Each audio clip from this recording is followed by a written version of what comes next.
Been a while since you felt like this. Been a while since you felt like this. Been a while since you felt like this. There must be something wrong.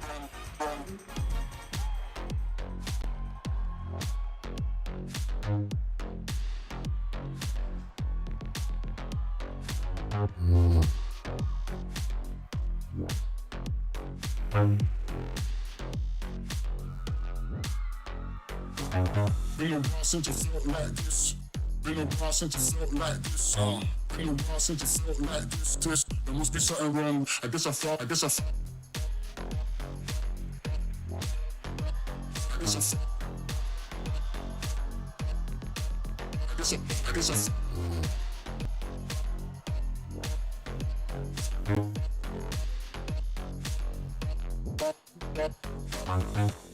Since you felt like this.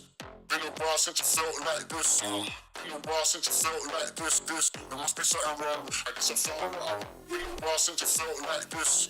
Been a while since you felt like this. Been a while since you felt like this. There must be something wrong. Hello, everyone. Welcome to Ostrava, Czech Republic, day number 2, the final event on this day, the men's free program. Mark? Yes, and we're excited to have last season's World Junior gold medalist and World Junior bronze medalist coming into this competition. But after the short program, they flip-flopped in their placements, with Adam Hagara leading the field and Minkyu Seo, the junior world champion, in 3rd place. That said, the top 3 places after yesterday's short program are separated by just over a point, making it a very close contest. The final event here on day 2, a medal event, and the men's free program starts right now.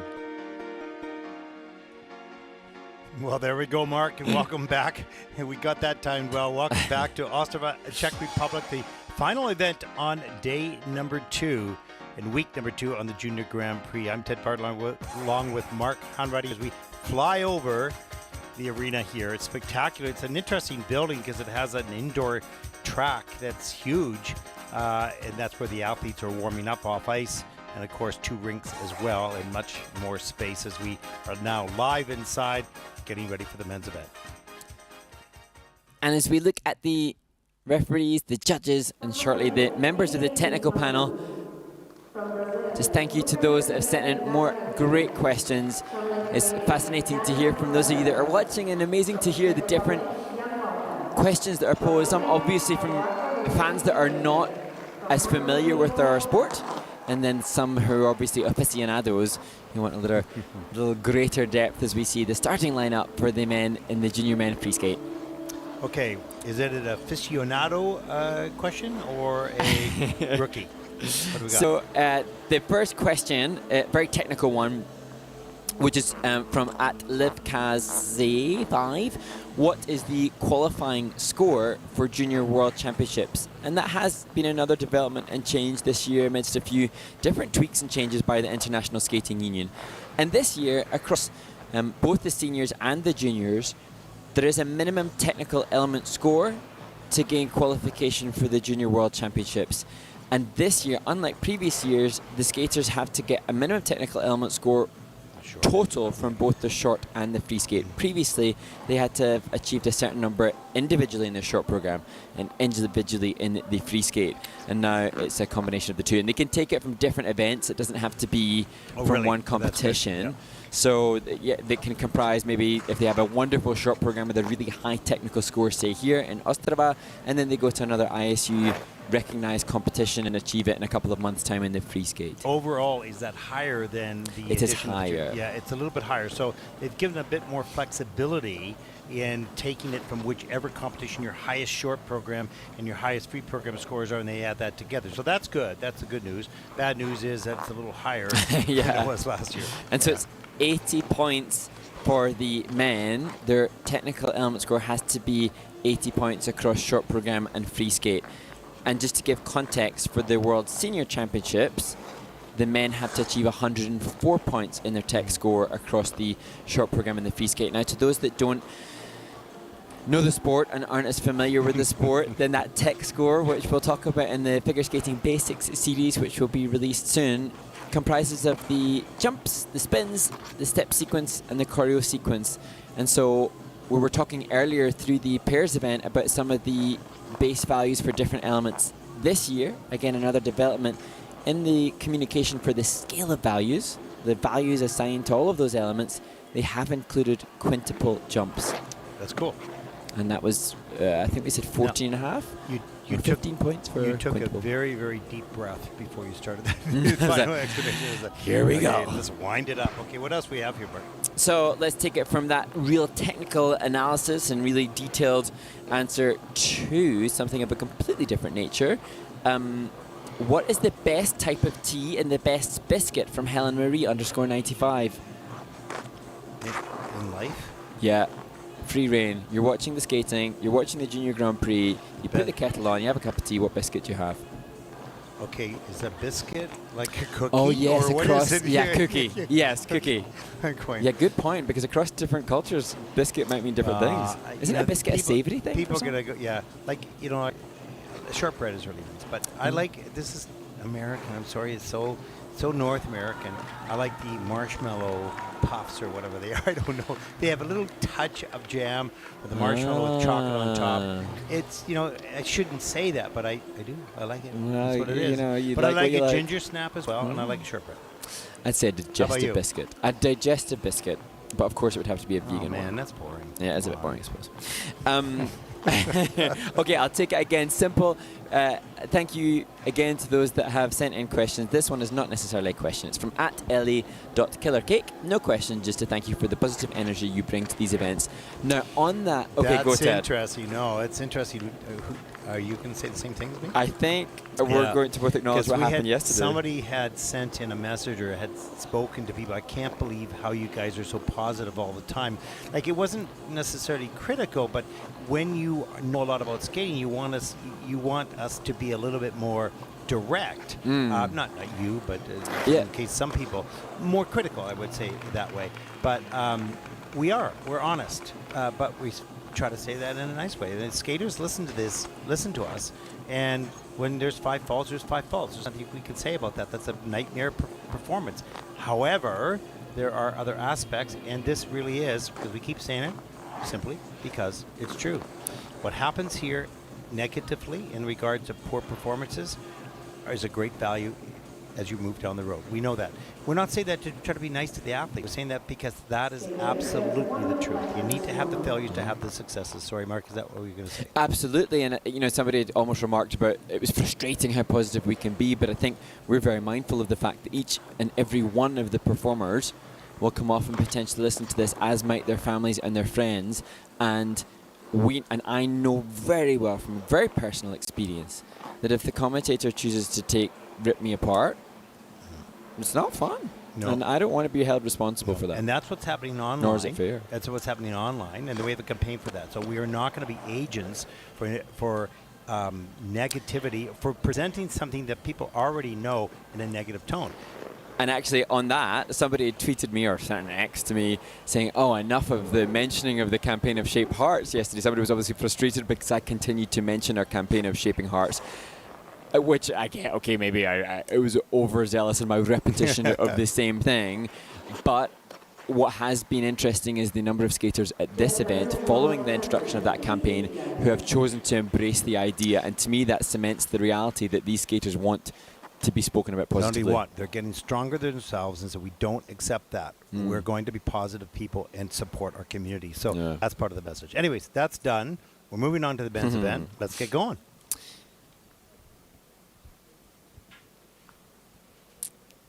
That was silent. And there we go with some variations in high tens and high fives and low tens as Aiden Yin Fan Loo represents Malaysia. And a skater who certainly comes into this with a whole different perspective of his participation. And whilst he will be one of the weaker competitors, his learning through this experience will be exponential.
Aiden Yin Fan Loo, representing Malaysia, a skater who competed at the intermediate novice category last year, taking the huge step up to the Junior Grand Prix. And I think that because he's so eager to learn from this experience. I think that is so cool. If you want to talk about courage of a skater, that is it. You come here and you know you're outgunned by a lot, but you're coming here to show what you can do and to participate in this event and be motivated and inspired when you go back home. And these are very early stages of development. Got the double salchow, the double toe loop done, a little stiff in the knees. There's lots of work to do in a whole mess of areas, but I so admire the courage of these men. I really do. This is way harder than having skated for 10 years and you got the triple sow and the triple and everything's good. Okay, this is way more difficult than this in many ways. Not physically, but perhaps psychologically. Yeah. And we heard wonderful support from the small audience that is here, who are appreciative of, and again, can't underestimate those that are online. If you haven't done a change foot combination spin trying to get features, put your skates on and come out in front of us, in front of in front of the cameras, and just do it. Try it. And he's giving it. He's trying to add the difficult features, and he did spread eagle in both directions. Yep. And of the 30 men competing in this event, I'd love to know how many I can't spread eagles comfortably in both directions. Can't do one spread eagle. There you go. Two. But that's very cool. And this is what juniors is about. This is reality. We have the entry level, and we've got the top level that can also be senior. So that's what this field is about. It's not all the best skaters can step into seniors yet. Yeah. And what was so special was the excitement and joy that his coach had as he left the ice and the smile that they shared. Yeah, it was great. And that is everything. If you haven't coached skaters or anybody in another sport, just to know when you see them succeed, not necessarily in a technical way or in a game or to win a game, but when you see them succeed, come off the field or the pitch or the baseball diamond or the ice, just thrilled and excited about what they just had tried to do, that's cool. That's why you coach. And of all the competitors, 29 more to go, how many will be that happy? That is a really good question. Hopefully they all will be. I mean, we hope. But I suppose, the blessing and the curse, what's good here is that Aiden isn't intimidated by the experience. Some will be obviously much more pressured. Yeah, exactly. Let's take a look at the score. It's going to be low at 34.38, but they look thrilled with the score. Your camera was shaking. First skater out with a total competition score of 50.69, and they are very happy, and that is what the Junior Grand Prix, or at least part of it, is Yes. about. Oh, this is a great story, too. Completely agree. From one exciting representation from Malaysia to now the first Brazilian male skater 100% developed in that nation. And he skates at the tiniest of the tiniest of the tiniest rinks. He's never been on this big rink like this. It's amazing. He's got good technique. A little slow because of small rinks he skates in. But take a look.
Lucaz, Filipe, Trindade, Candria representing Brazil, landing 5 triples.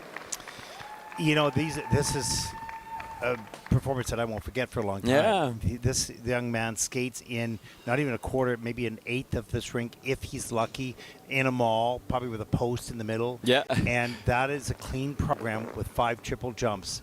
That is extraordinary. And he's fully trained in Brazil. Exclusively in Brazil. And not only as we look at this triple salto do we see good technique, little double 3 turn in between the salto and the toe on this one, stylistically beautiful. The skates with pointed toes, nice posture, jump technique, again, gorgeous landing position. And there the Oellerer's transitional content. Inside 3 turn entry into the triple toe, less commonly used. Yeah, and he was having trouble with that a little earlier in the week, but I think he nails the second one really nicely.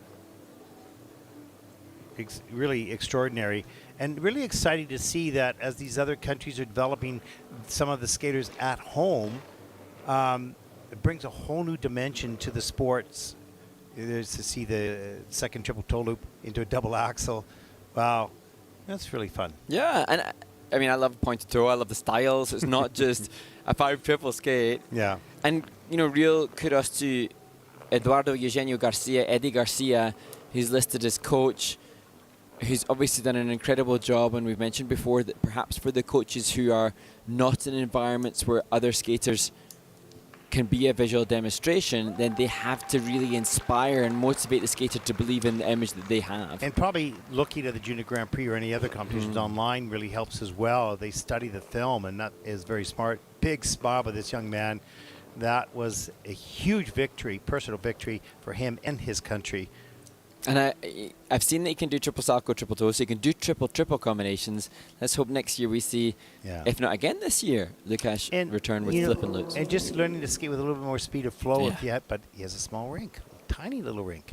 Let's take a look at the scores. 74.37. He's going, whoa, that's a pretty good score. That's first, of course, in the free program, second skater out. He has a 107.18, which I don't think he's maybe even broken the century mark on that. And I've just discovered he's going to be in Kata as well, so we'll see him again. Oh, perfect.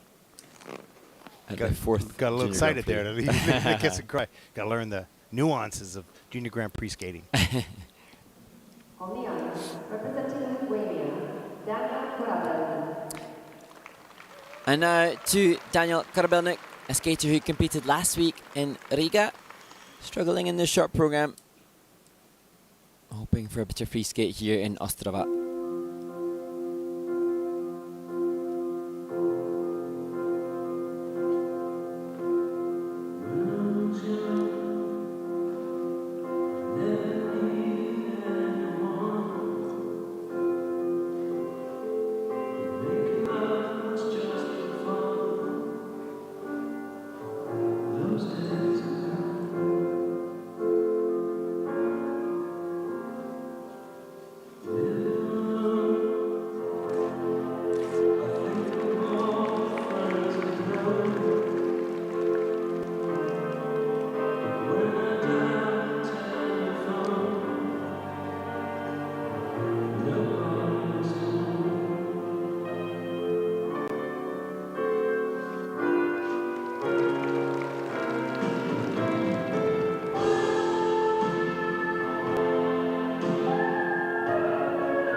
Daniel Korabelnik, significantly better than the short program. Yeah, no kidding. My gosh, the triple Lutz is so natural. So for him. nice, isn't it? Just beautiful. Yeah, he has to be happy. We don't see that on his face at the moment. No. But he has to be happy with that performance. He's got really, really good jump technique, nice extensions, good flow. A little slow. Wants to add a little bit more speed to it. But boy, that was an outstanding comeback, if you will, in the free program. Let's take a look at some of the elements. Yeah, I love the timing of his Lutz takeoff and the flip. And just watch how narrow he is, and just slow this down. He backs up straight over that toe pick, doesn't go wide at all, just backs it up into the air and spins naturally, nice and straight and tight. Wow, that was really lovely. And there's the flip, same thing. Look how tight the legs are, how tight the feet are in the air. This is the lesson for those young skaters watching this. I'm going to go super slow again. Oh, this is probably the double. Just an outside edge there on the takeoff. Yeah. 3-jump combination. And let's see, this is second triple Lutz. Watch how closely he backs straight up. Feet are together, tight, tight, tight. Gets the free leg out. Really excellent technique. And judges want to see good height and good length. And for Daniel on that Lutz, there is really a very great arc and trajectories. We see this difficult blade feature, that a new feature this season that the skaters can use to up their level. And Daniel fighting to the end there. And he was so visibly frustrated and upset with the short program. And I think obviously... Yeah, he wonders where he would be, Mark, if he skates 2 clean programs, the short and the free. Like, where do I stand amongst this group? And it's hard to know when you make mistakes. You kind of want to have that clean skate to take a measure. Yes, yes. Well, let's take a look at the scores. 92.19 is his personal best, which I can understand. He has an 86.43 here today in the free program. This is still a good score. He's not happy with that. In some ways you go good because you want more, but in other ways don't beat yourself up too much here. That was pretty good. And ideally, despite desperation to do well, try to be present in the moment and enjoy the experience. Yeah, exactly.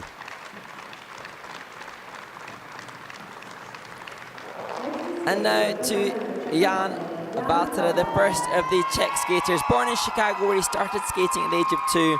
And when he was 9, his family moved to the Czech Republic, where he began skating in Ostrava and trains there to this day.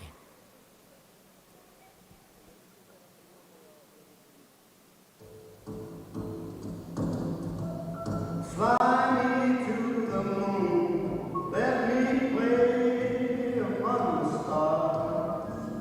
Let me see what spring is like on Jupiter and Mars. In other words, hold my hand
Well, it was the final two jumping passes for Jan Valtera from the Czech Republic, which were his strongest. And I think, Ted, I could be wrong, but there was a skater with blonde hair like that yesterday watching the women's event right till the end of the evening, sat on his own watching every competitor, and I think it might have been Jan, which says to me this is a skater that wants to learn from this opportunity.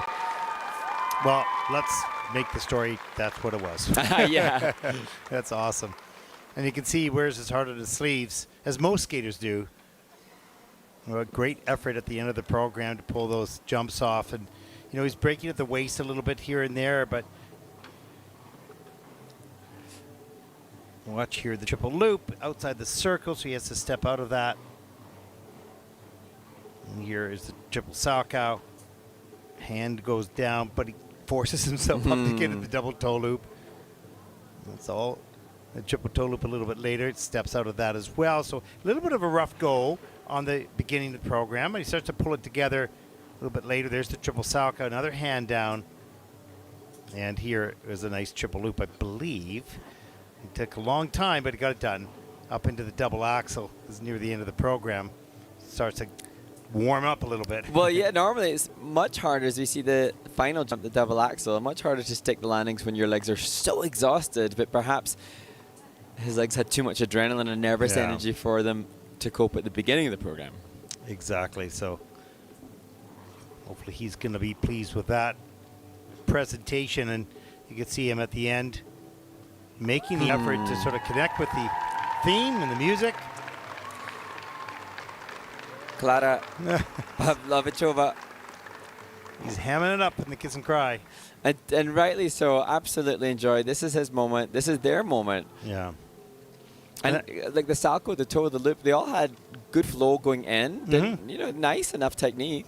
No, it's just the checkout. There's the three major things. You got to learn to take off properly, proper direction, rotate in the air, and then stop the rotation and come back down to earth. But that third one is the hardest. Yeah. And that's the one where the judges see the most. Biggest impact on the GOE. 80.12 for the free program. That's second so far in the competition with a 118.18 total competition score. And that will put him currently into second place.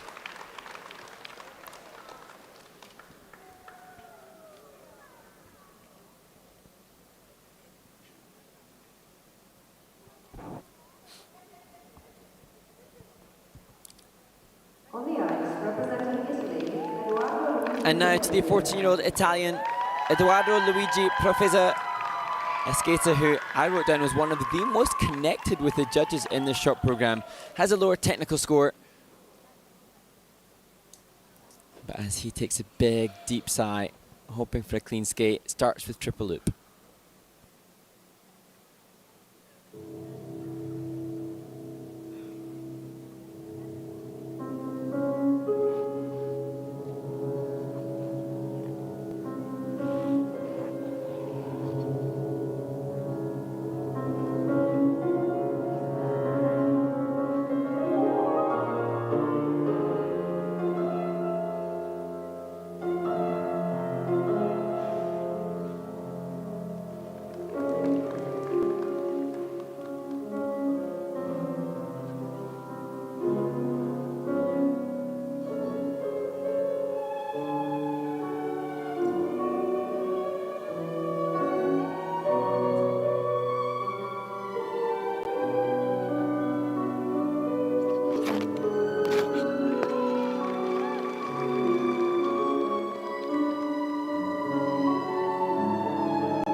Edoardo Luigi Profaizer, the Italian 14-year-old, being encouraged and supported by his training mates.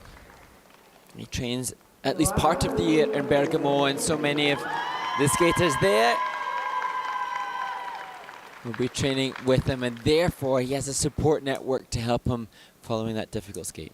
Yeah, that was a bit of a challenge for this young man. He's still growing into his performance.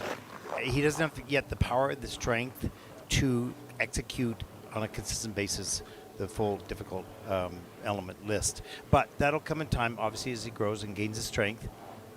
Loves being out there. You can see that in his performance. You see a lean on the triple toe loop, and hands go down. Could flow up into that double axel. That was nicely done. And so you can see he's got good technique, good posture as well. The triple toe loop a little bit later on a big lean has to take the fall. And I think as it affected him, as got a little bit disappointed with himself partway through the program, and that really does affect the timing. When you're thinking of the past, what just happened, instead of what's going to happen or is happening at the time. And when the frustration of the mistakes before prevent you from having a sharp attack to stick the landings of the jumps that maybe are harder to do when you're more fatigued. Yeah. But again, similar to some of the other performances that we've seen, we haven't seen bad technique necessarily. The lower difficulty, but not necessarily bad technique. And Edoardo has a lovely rotational position. And I enjoyed the beginning of the program. Choreographer Raffaella Cazzaniga. I agree. I think that the basic technique is there for most of these athletes. Their posture, perhaps, or the strength of the core of their body might be a little bit off, but you don't see anything like really way out from a throwing their body around. It may look like that at times because they get off center on the takeoff, but the technique basics are there. And we saw that with the Brazilian boy. His technique was excellent. And Edoardo has competed at the Junior Grand Prix last year, so you'll have known from then what to expect. And so perhaps coming into this event, knowing that he didn't have triple flip, triple lutz, or triple triples, that he felt already a little bit at a disadvantage. Maybe that's played into the psychology of this. Yeah, you can see on his facial expression right now, he's a combination of emotions, angry at something, not sure what, disappointed, wondering why did it go like this? And you get lost a little bit because you get tied up in the emotions of, it's what I wanted, but I didn't get what I wanted. I don't know how, I don't know why I didn't get it, and I don't know how to get it. It's just a process most skaters go through it. 70.01 for the free program, that is fourth. Total competition score 108.47, and that'll put Edoardo, at least for the moment, into third place.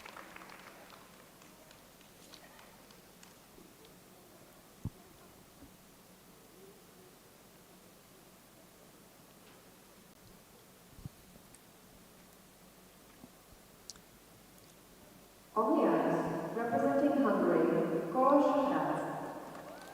And now Kolos Rac, 16 years old. He was 25th after the short program, so the highest ranked skater in this group. And he will skate to music from the Thor soundtrack for his 3.5-minute free skate.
Kolos Rac completes his free skate to the Thor soundtrack, and he'd run with the theme, and he'd gone with this intent on his program composition. A little bit of a mixed bag in regards to the technical element score. Yeah, that was a challenging skate.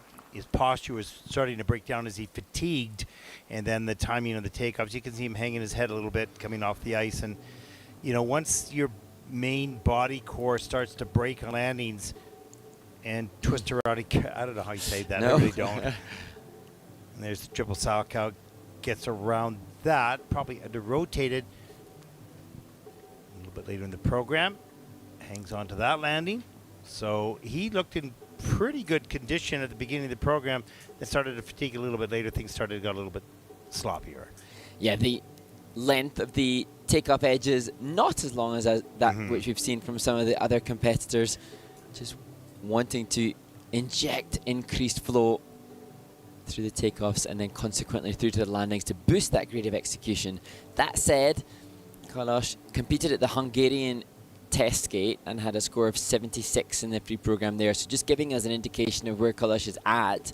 And I think what he did to achieve participation for Hungary here has been improved upon since that Hungarian test skate event.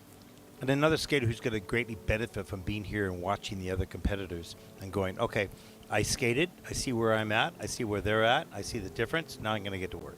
Yes, and Kolos is scheduled to compete at the Junior Grand Prix in Gdansk in Poland, the 4th stop, so a couple of weeks more training beyond this, hopefully taking all of the inspiration to inject some improvements. And obviously this is just the 2nd stop on the Junior Grand Prix, and we've seen some skaters who've been in back-to-back assignments, and it does seem on the whole that the back-to-back assignments has been a positive for those skaters. Yeah, so at this point. We'll see how Kolos fares with a 2-week hiatus before his next event. No, I guess it's individual. Yeah. Sometimes, over the last couple of seasons, I've seen sometimes 1 week is better than 2 insofar as you don't get time to kind of come down from the first event before you have to peak again. But hopefully. And I was asked a question a little earlier today about strategy. Is there a strategy in selecting the competitions that you're going to attend? You don't know who else is going to attend, so it's a bit of a wild card. Do you go early? If you're really well prepared, do you go early? That could be a benefit because not everybody else is prepared. Yeah.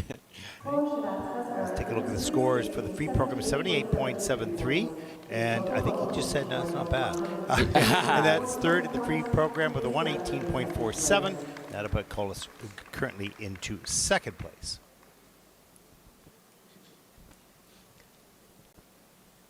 So Daniel Korabelnik, the Lithuanian skater who had the most difficult planned program content, leads the field, moving up in the standings as we look now to the next group of 6 men taking to the ice. And chance for us to check in with some of the questions posted to the International Skating Union, and one of which, as we see the starting lineup for this next group of the skaters who finish between 19th and 24th.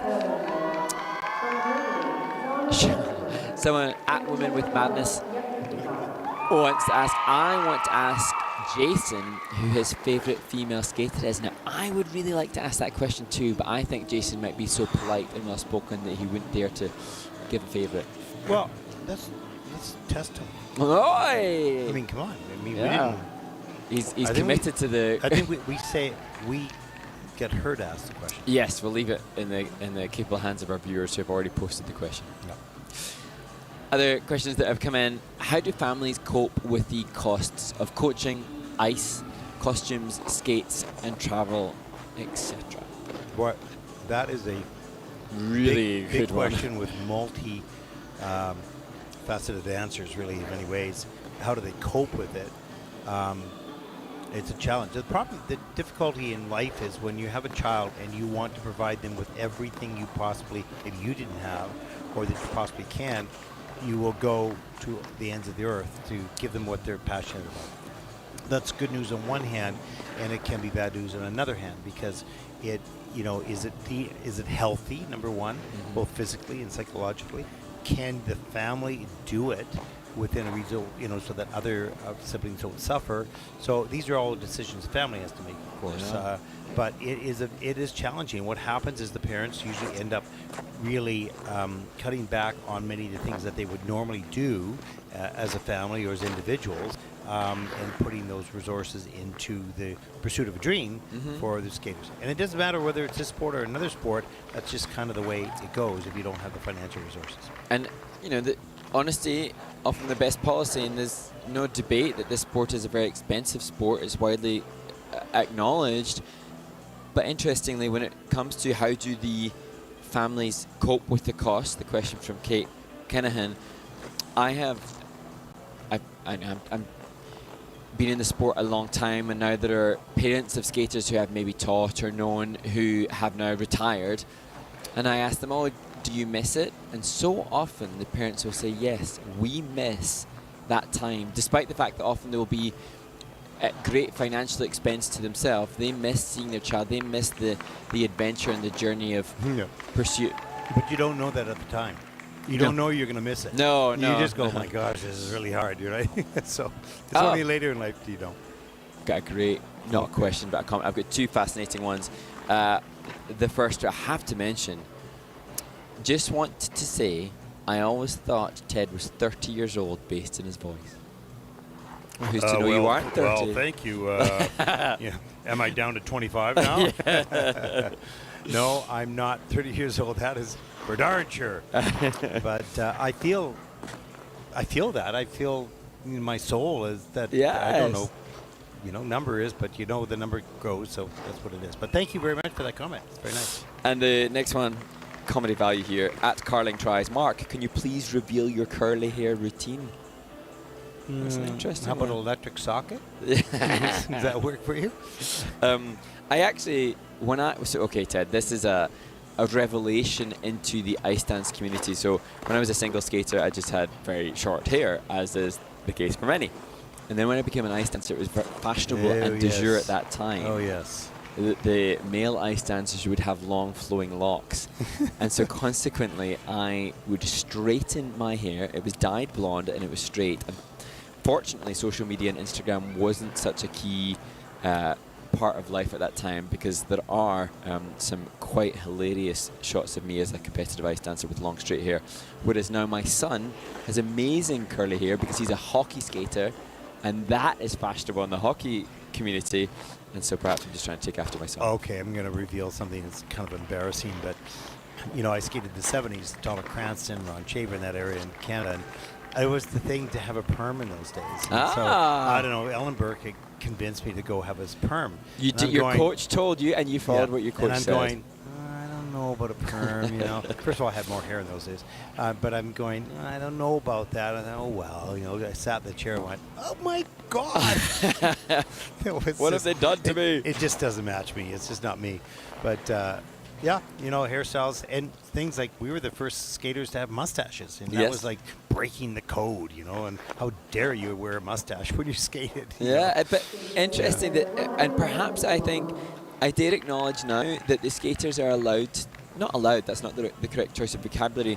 The skaters are more confident to be more expressive in the way they present themselves. They're being who they are, who they want to be. That's acceptable in this day and age. It was not acceptable, or it was obviously not against the law, but it wasn't welcomed to be independent and individual in such a way. And that's where people like John Curry and Tyler Cranston and many others broke the mold of what a male skater should do, and that was the start of it. So facial hair was like completely, like you wouldn't even get on the ice with that beard. I'd be not allowed. In those days. It was the caveman days.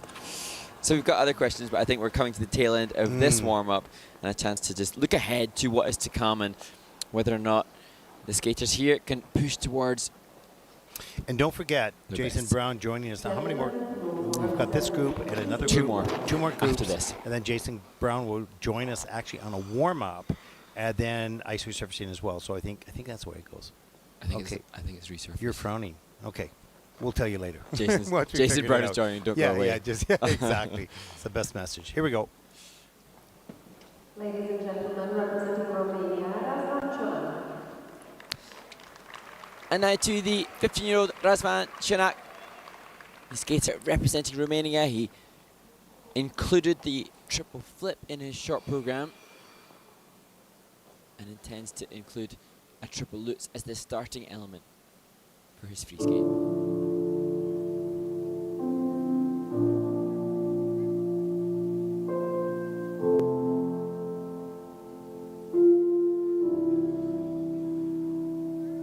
This second song mentioning Bob, I could feel the trouble coursing through your veins. I wonder, he's got a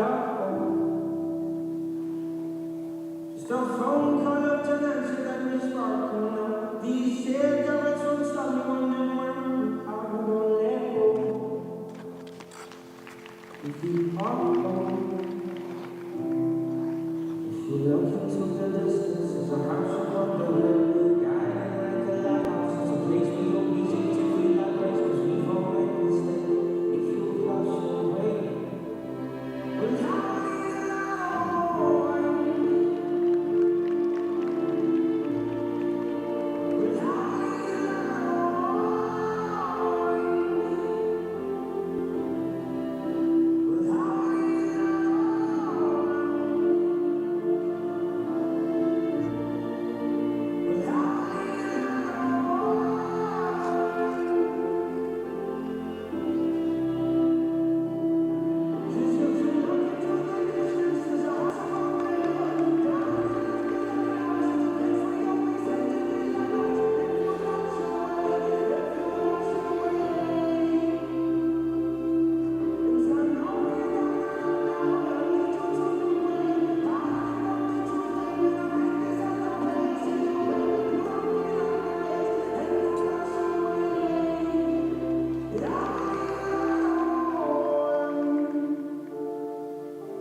Razvan just struggling with his stamina in this program, and obviously the exhaustion towards the end prevented him from delivering. However, there were some really beautiful moments, the Ina Bauer, and a sense of musicality and sensitivity to his movement. But this is a skater, one of many who has no access to an ice rink for part of the summer, and thus that explains perhaps why the stamina was so lacking towards the end of the program. Well, Mark, he certainly has some elegance in his skating. As we watched this opening, and just detailed and sensitive, and worked beautifully with the music at the time. Andrea Vaturi, a brilliant choreographer enlisted by his coach. And there's a look at the triple flip. He gets all the way around on a lean and doesn't adapt and adjust to that landing. There's the triple sock out, no problem there. Double toe loop, right on top, and right on the toe pick, so lost a lot of speed. There's that sliding knee move, and then right into an inside spread eagle, or I guess another Ina right there. A really open posture on those aspects, as we see. Triple toe. Yeah, just a little awkward on the landings of the jumps. A beautiful camel spin here. then change edge right there. But, you know, he's got some very good posture, some very elegant moves, if you will, and the timing of the takeoffs look okay, but the finish, right? He's really stiff on the landings. He's a little bit too far forward, and it's just a little bit awkward, at least on this day. And I think Razvan and his coach Simon are so conscious. They're very mindful and aware of what's necessary. And I said that his planned program content included triple loops.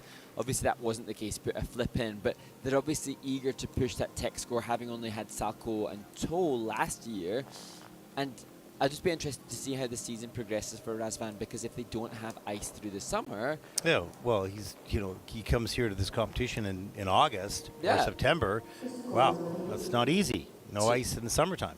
Can't wait to see how the season progresses, because I think there's some lovely moments in his skating. Yeah, there's some abilities in there, but he's got a lot of work yet to do if he can get the ice time.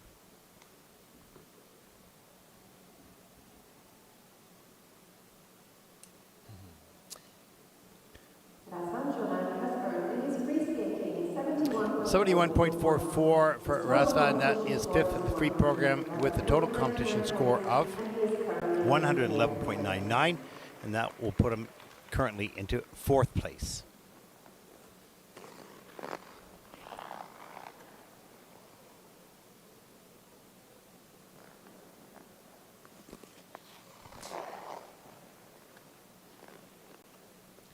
On the ice, representing Spain. And now we move to the 18-year-old born in Seville, Daniel Rouco Morcillo, 23rd after the short program.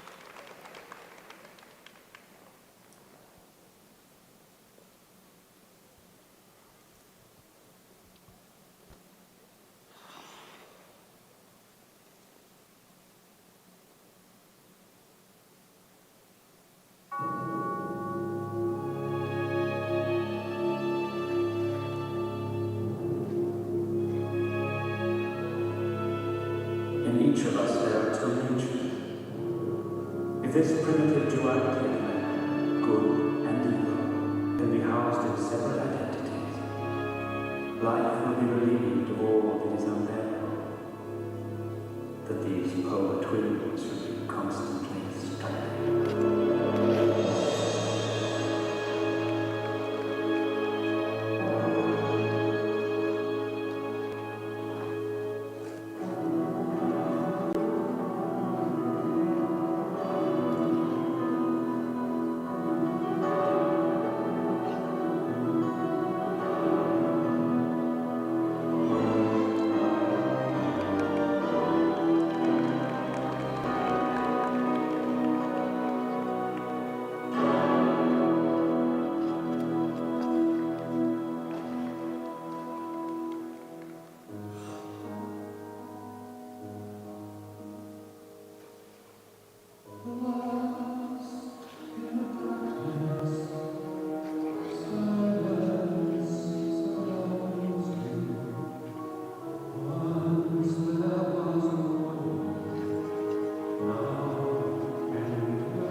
Daniel Rouco Morcillo, representing Spain, going the interesting choice for his free skate, Dr. Jekyll and Mr. Hyde. The music and that attention to detail definitely in the costume as fellow Spaniards wave the flag proudly to support Daniel. Yeah, he had a hard time getting it all coordinated tonight. You know, the timing was off on the takeoffs and some little stumbles here and there, and then he would fight back later in the program and have a good element, Yeah. but it was not all together on this night. Yeah, lots of little mistakes littered throughout, so negative grades of execution on the majority of the elements of the 11 in the junior free skate for Daniel. Passionate though, turning at the beginning. And there is a look at the triple sow, Oellerer double Salchow. That starts out the program really rather nicely, and that back sit spin, little jump, change of foot, pretty well centered. That was in at, where's the change sit spin? Let's see. Level yeah. one of the V. Yeah, just a V, yeah. So there was a lot of issues that there's the triple toe loop late in the program. You can see that he has good timing and good technique. He's nice and straight in the air. It's all fine, but that didn't happen too often.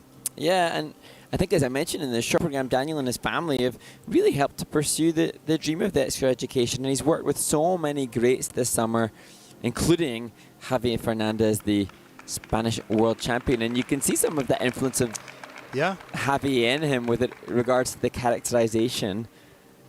And the interesting thing about the sport is it's so addictive because it's so difficult. So when you start to chase a new element and you land it, then you want to have more and more, but then you got to learn to do it in competition. And so it's sort of this never-ending pursuit. Yeah, exactly. But it's always a high when you get something new.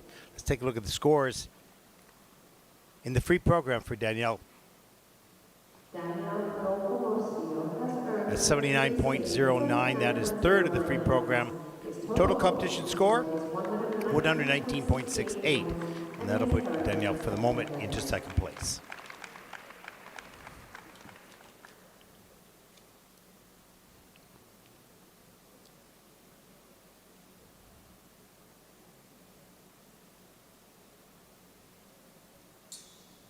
On the ice, representing Andorra, Raul Garcia Shinovskaia. And now to the skater representing Andorra, Raul Garcia Shinovskaia. He has Notre Dame de Paris, an expressive skater, perhaps held back a little bit in the expression within the short program. Let's hope for some beautiful movement to this brilliant music.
great back bend from Raul Garcia Shinovskaia at the end of that program, and a skater that, a little similar to the previous skater Daniel Rouco Morcillo, has some expressive capabilities with good emotional commitment to the Notre Dame de Paris. He also skated pretty well. He had a good free program technically. He was coordinated and good timing on the takeoffs, pretty good landings. We'll take a look at some of the elements in this free program. You can see him coming off the ice, hugging his coach, pretty happy about that. But just the patience with all those movements right at the top of the program to sort of establish some sort of connection to the emotion of the music. Triple loop, gets that free leg back just in time. And then there's the triple toe loop. Nice and straight in the air. Double toe loop. A little stiff on the landing. And this comes up the triple sock out on a lean butt. Kind of worked out. Another big sock going, not particularly tight in there because he doesn't need to be, such as the elevation that he has created. Doesn't have to squeeze too much to fully rotate. And when we look back at his ISU assigned scores, as we look at part of his choreo sequence, we can see that his personal best came from the Junior Grand Prix in Austria last year when he posted a 76.93. And the performance here, with that opening triple loop, couple of triple toes, triple salto, double axel, should be way clear of that. Yeah, I think he'll be pretty happy with this score. You know, and most of his jumps coordinated and organized and weren't terribly in the minuses. Out of all the elements, 1, 2, 3, 4, 5, 6 out of the 11 he had in the minuses, but just by a bit. And he landed most of his difficult jumps. So here is the score. His personal best, 76.93. And this is a 90.81. So that's pretty good. He kind of cool. He looks over. Yeah, chill. Oh, that's good. Yeah. And there's a total score of 133.48. That puts Raul currently into first place. Good job. And I think that's the happiest Hissing cry so far of the men's event thus far. Yes, that's true.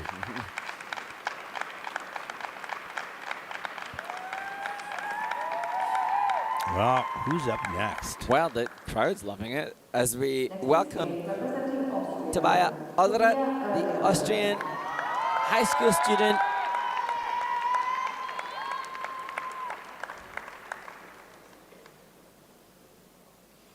A skater so happy to be back competing again following injuries ruling him out of last season. And he will skate to music by Dean Lewis.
Tobia Oellerer from Austria.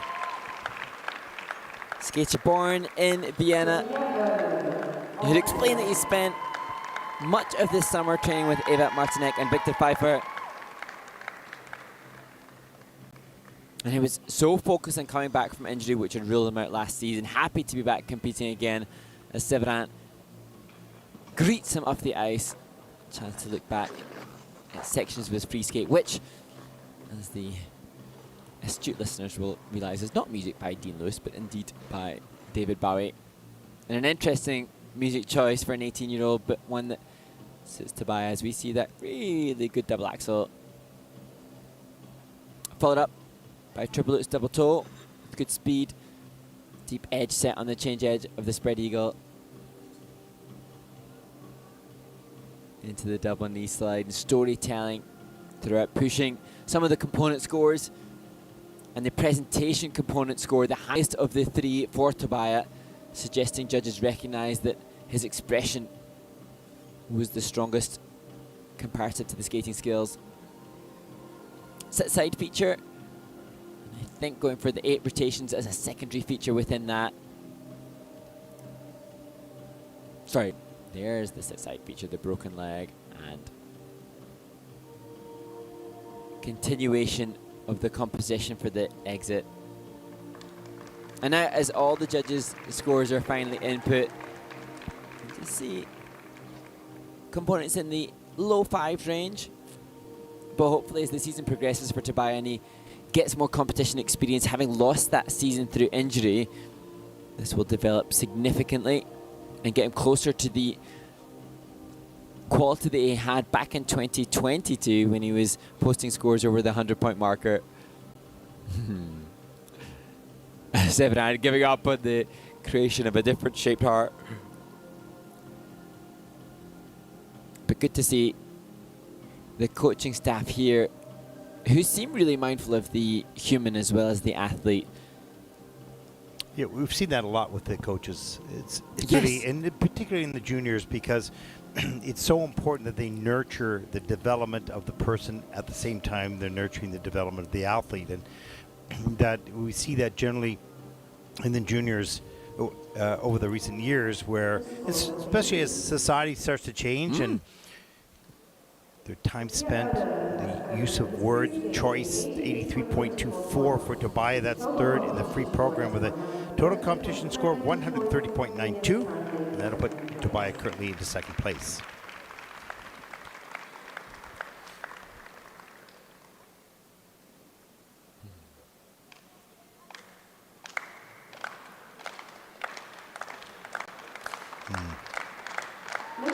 And now to German skater born in Berlin, Sonner Oztturk, who has had free program scores at 93.2 at the Bavarian Open last year, and 93 again at German Junior Nationals last December.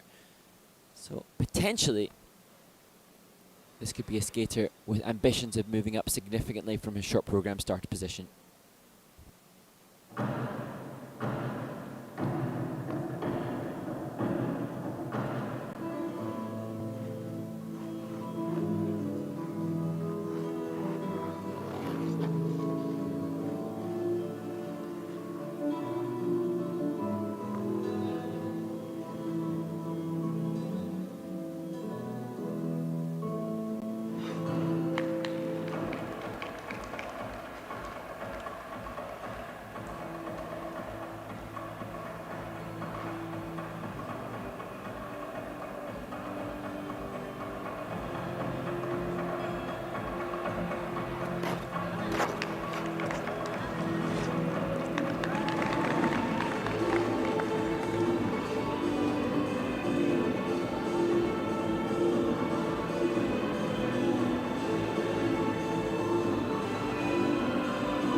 Sonner Oztturk, the 14-year-old German skater, completes his free skate here.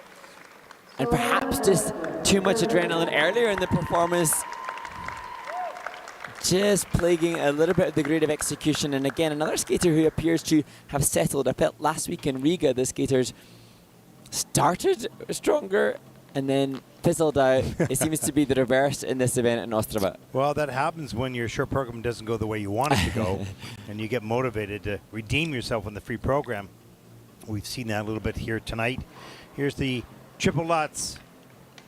Oellerer, double Saka. Boy, you sure that triple Lutz entry, that was a quick change of foot. You can see it there again into a single toe loop.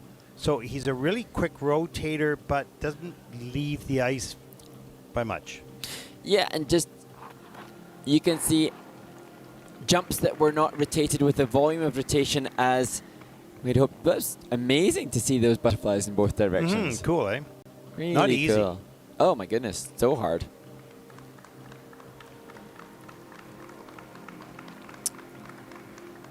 And interesting to see a bigger discrepancy in the components for Sonner than some of the other competitors. We've seen a fairly even spread across the composition, presentation and skating skills for many of the men. Judges giving the feedback for Sonner that the skating skills certainly his strongest of the three different component scores. Joined, I think, by Karen Henschke-Radatz, the coach.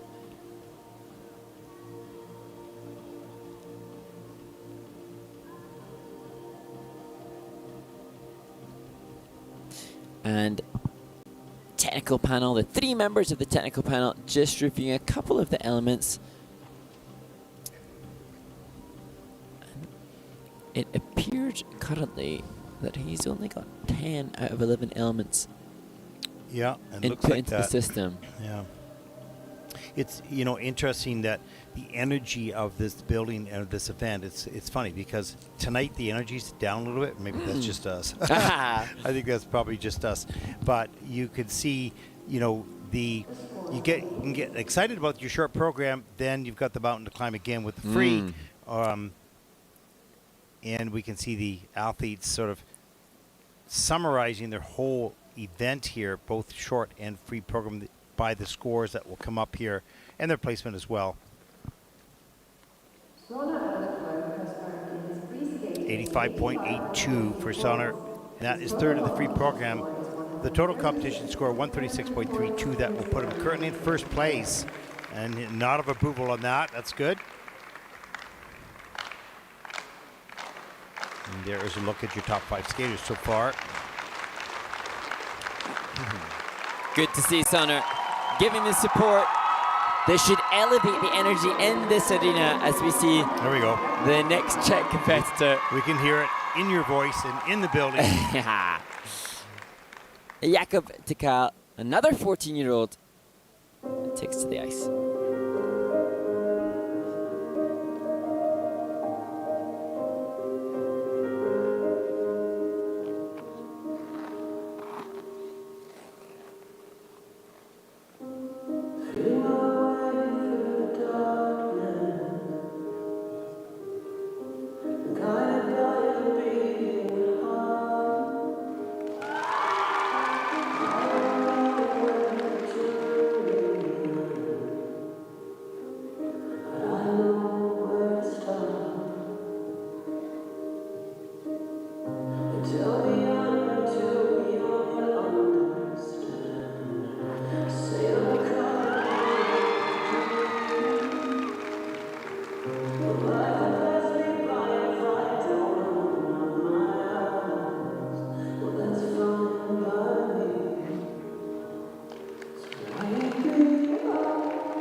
It's like a rock stars in the building with the reaction to that performance from Jakub Tykal.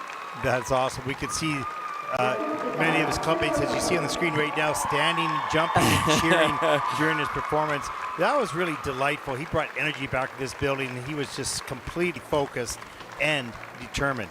And it was interesting chatting to his coach, Andre Oztturk, just explaining the difference between he and his sister Barbara. Such a beautiful, beautiful skater. She's 18th after the short program and a different temperament. And this, a fighter, as described by the coach, and you could see that. He's got gumption. Really good technique, quick off the ice, very quick in the rotation. And that makes all the difference as we see the triple toe loop, fast in the rotation into the double toe. It certainly, as again, a little bit more strength, a little bit more flow all the way through into the landing, covering more ice. But wow, good camel spin, good change of edge here. He's got lots of good skills, Mark. Yes, and such confident assurity. Where we've seen other skaters hesitant on landings, you sense that whether they were on axis or slightly off axis, that Jakub would dig into securing this as like so triple loop, double axel, double axel. You never felt that he was shaky or that he was going to slip off his edge. Any mistakes would have been kind of justifiable non-performance related mistakes. Indeed, it seems like this was a performance that was buoyed because he was under the spotlight of competition. Great choice of music too. Yeah, because it started out nice and calm, right? Then they took that same piece and had the original piece, I think, with the rhythm and the hand clapping behind it, got the audience up, and that was a lot of fun to watch. Hey. Said, come on, coach, let's get the other half of the heart. Yeah, really exciting, and I think his family, I think, have relocated recently to Bergamo, and what a great move for Jakub. Free program score 96.24. That is first in the free program with a nice soft fist pump. Boom. 147.82, and that'll put Jakub currently into first place. Kind of a cool nod of approval. That's okay. That's neat. Looking forward to seeing this skater develop. Yeah, no question. He's got something quietly boiling inside of him to perform and to compete. Okay, here we go. Ice resurfacing. So during this ice resurface, stay tuned to see the interview with the winner from Riga last week, Sena Takahashi, before a chance to look at the mic'd up series from last year's Junior Grand Prix and Michael Brezina. And then Donovan Carrillo's Tracing the Path documentary, and then the backstage fun from the Junior Grand Prix in Yerevan, Armenia. And don't forget, Jason Brown will be joining us for commentary in the men's final two groups. That will be fun. Stay tuned. We'll be back.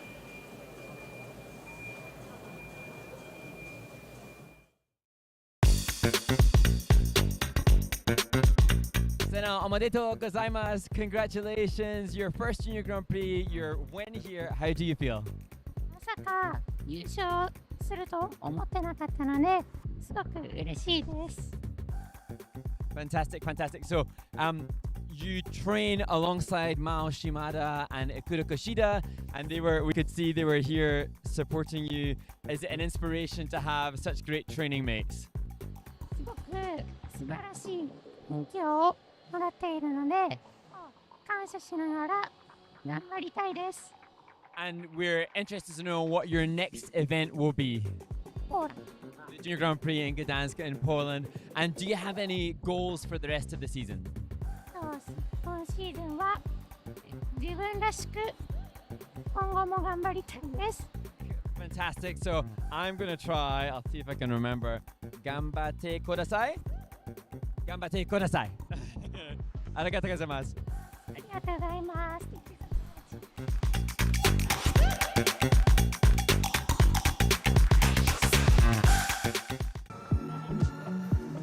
Oh yeah, he did not hold back. He did not hold back. I like that.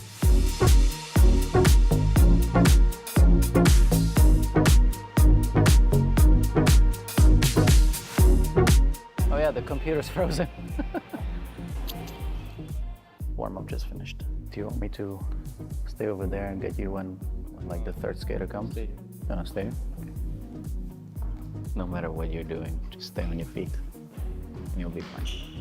You keep your body and you just use your legs to jump, use your arms to rotate, you'll be fine. You step into the jump around the corner, it's gonna kick you out. This is too much force. Everything's good. Just stay soft. Yeah? Just use your knees. It's no different from any other competition. Yeah? Looks sharp, just like your skating's gonna be, right? Let's go. Let's do this. All right, skate around, wait for your name, bend your knees, jump with your legs, and go for check. All right, let's do this. Come on. Get in. Check. Nice. Do it. Good. Hold it.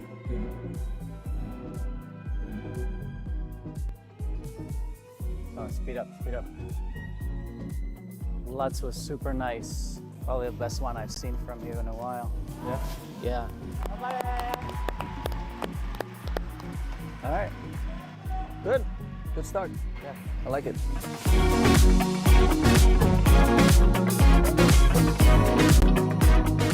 The first years of my sports career in figure skating, I started in Mexico when I was 8 years old. In 2023, during the summer, I have the opportunity to move to Canada and to grow as an athlete.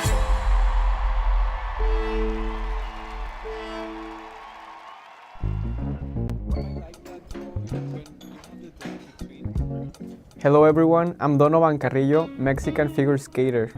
This morning I picked some eggs and tomato with potatoes. So the schedule for today, so after breakfast we have a practice at 11:40, and then after that we'll probably just do like a quick cool down of a rink and Donovan can stretch. I came downstairs to have breakfast, but I forgot my key inside my room. This happens very often, honestly. It's like a routine, basically. Hi again, can you help me with one room key? I forgot mine inside. I'm usually, honestly, when we travel together to competitions, I sometimes feel like the parent organizing him and keeping him on track, keeping him organized. He likes to lose stuff all the time and forget things, lose his hotel keys. It's very, very standard for him. At Four Continents in Shanghai, I had 7 keys. 7 room keys, because I always have to ask for another one. So now it's just time to wait for the coach to come downstairs, meet us, and then go to the rink.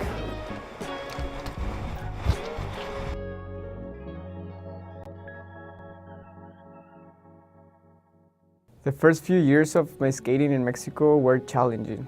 It was always finding the way to make things work, even when the environment was not ideal. I had to skate with public session every day, and the ice conditions were not that great. My first thoughts when I first was in contact with Donovan about being his head coach, there was a lot of mixed feelings. It was very exciting because we both knew what a great athlete he is and how much potential he has in the sport, but we also knew that he had an ankle surgery and it was not going to be simple. Last year, I went to one of the hardest points in my sports career. I did a surgery on my right ankle, and this was tough. I was so afraid of surgery. I avoided to do it for so many years. When I first had the surgery, it was, of course, hard. Skating, it's a routine in my life. It was something that I do more than probably sleep. My training and my life is built for skating. And when I didn't have that, it was like, what do I do with my life now? I'm just grateful now for being here, competing at world level, and achieving more than I could never imagine.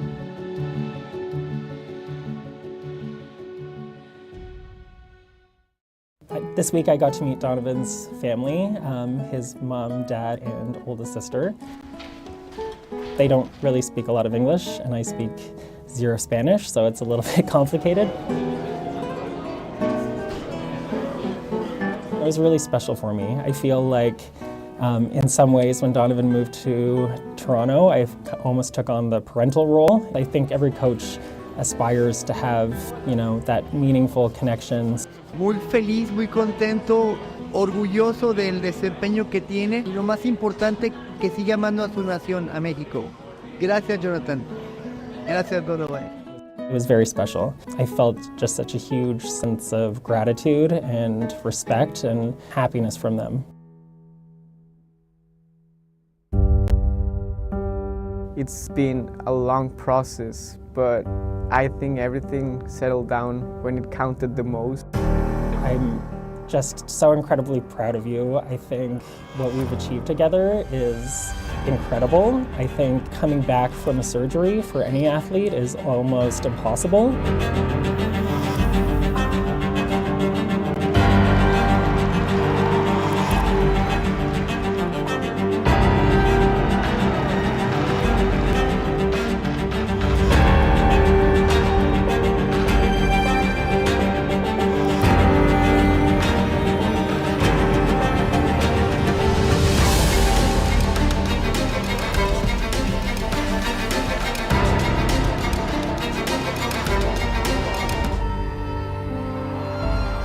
For young skaters in my country, sometimes we're just afraid of trying, and I want to invite you to try. And I'm pretty sure that many people are lost and they don't find their passions because they don't try.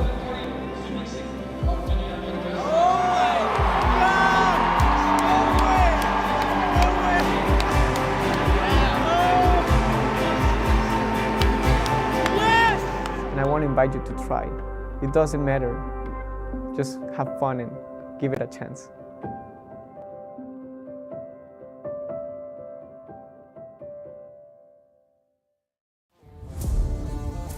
So, ready for the last day, Mark? I'm ready. Let's go!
Oh, that was awful.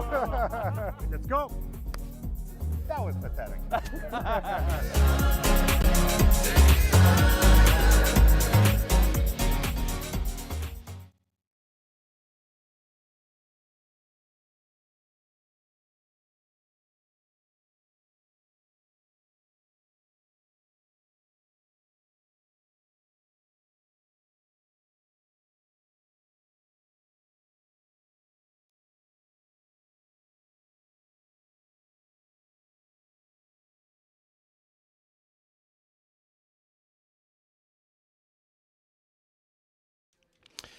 Welcome back to Ostrava, Czech Republic. Day 2 of competition, the men's free program. Mark is feverishly looking up for questions. We have Jason Brown will be joining us at the end of this group on the warm-up of the next group. Lots going on now, Mark. Yes, and thank you again to those that have been sending in the questions. One of them coming in, what is the difference between the choreo sequence and step sequence? And the step sequence will be defined by a level from the technical panel. The technical panel, that has a variation, thus in the points it can achieve on base value. The choreo sequence has a fixed value, and it will just be boosted by the judge's grade of execution. And if you spot a choreo sequence, which we'll see in the junior free skate, that's dependent upon showcasing 2 skating movements. And this year you can include knee slides. So simply said, you can get points in one place for the choreo sequence, that's just by the GOE, and you get points in 2 places for the step sequence. Both the technical panel apply the level, which gives you more points, and also the GOE. Absolument. Okay, cool. What's up? And this is a very good one from @nika.shop.sk. What do skaters think when they step on the ice before the program? I can't actually say it right now. Yeah, expletives perhaps. Yeah. No, what do they? I don't know what they say to the coach, but probably what they say internally. Okay, it's now. Yeah. Okay, I got it. I'm on this now. And some of them actually automatic pilot, and they go on the ice and they skate because that's what they've been trained to do.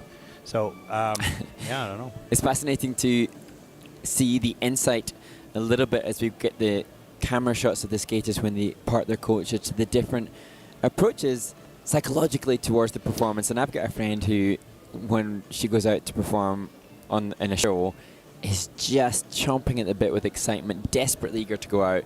And it fascinates me that she can have that level of exuberant excitedness when I would rather... Shivering in the corner. I'm like, oh my gosh. So. No, it's interesting. Also, in seniors, they're quite experienced. I think in juniors, some of them are still trying to figure out how they feel or how they should feel in competition. So it changes depending on your age and your confidence. And interesting enough, what does the coach say? Yes. That's what I'm interested in. What do the coaches say? Some of them don't say anything. As they read their students, they don't need to, but some do. And it's interesting as we watch the junior category and being able to see skaters who can be as young as 13 right up now to skaters who could potentially be 23 years old.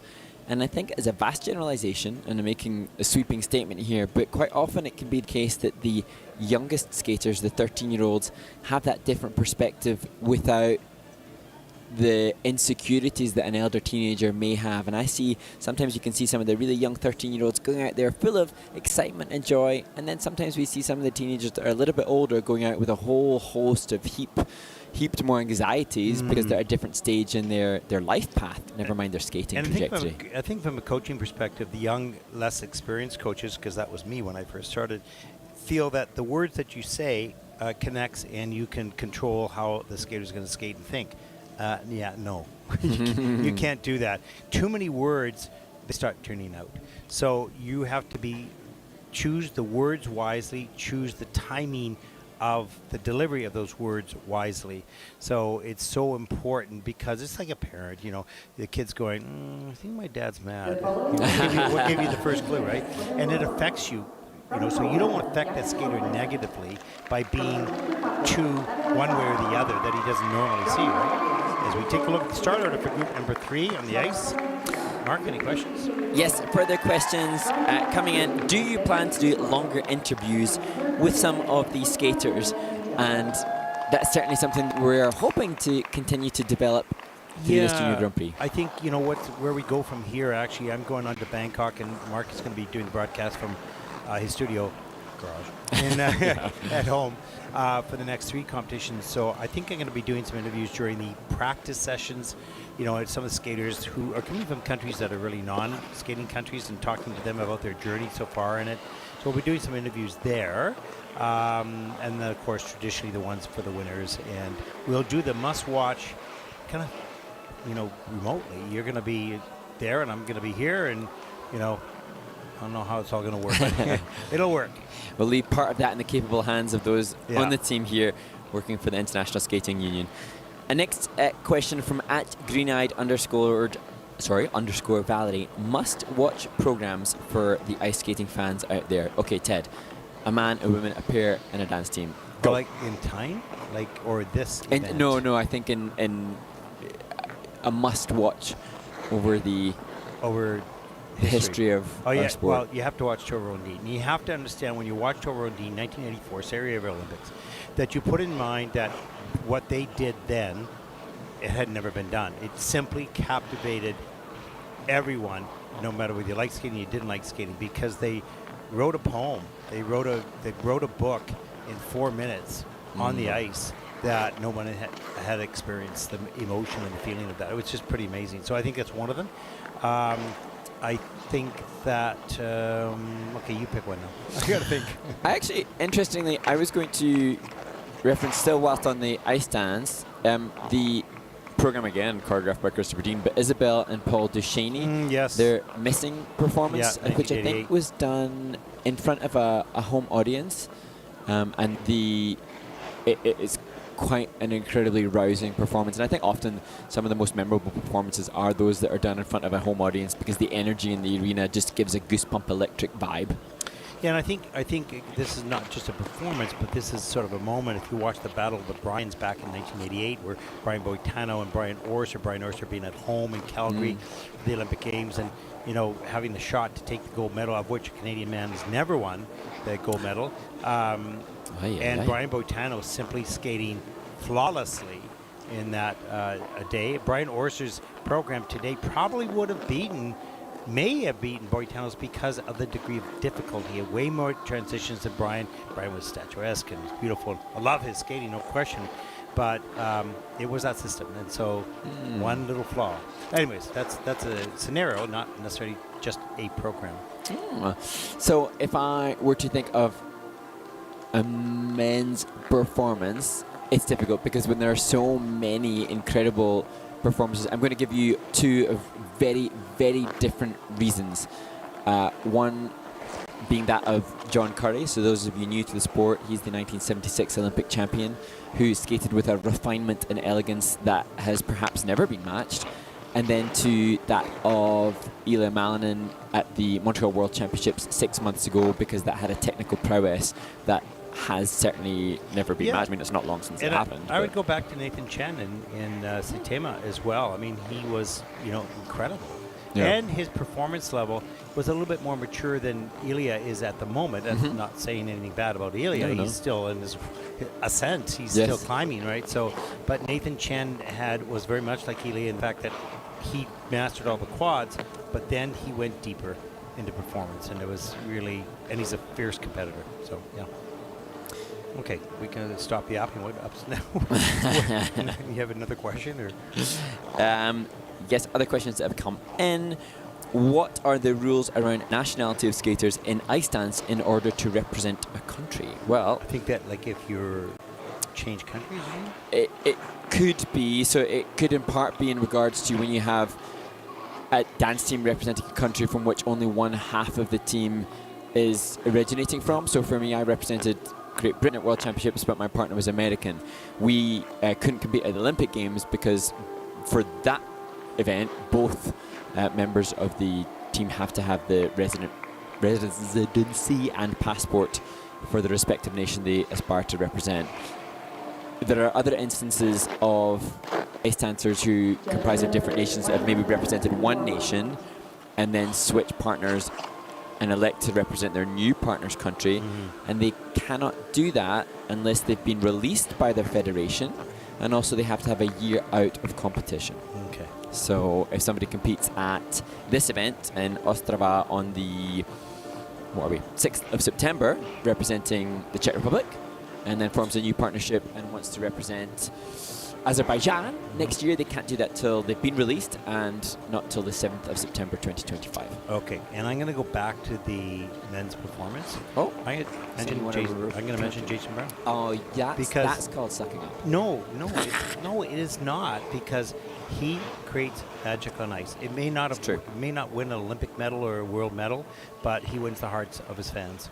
Well, Yuzuru Hanyu the same way. In regards to performances that are memorable, and I've mentioned those that are done in front of home crowd, the performance by Jason Brown of his River Dance Free program at US National Championships went viral, and that's what, ultimately we as passionate lovers of the sport want as many skating performances to go viral to attract more people to the sport, and Jason's definitely done that. Okay.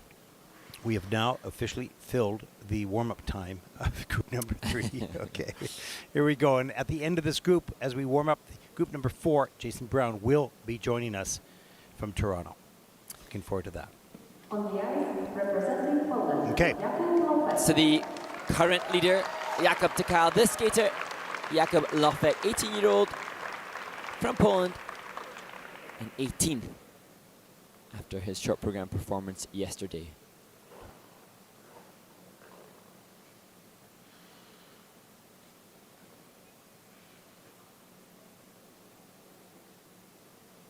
Come with me, and you'll be in a world of pure imagination. Reach out, touch what was once just in your imagination.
Jakub Lofek has placed as high as 11th at the Junior World Championships just 6 months ago.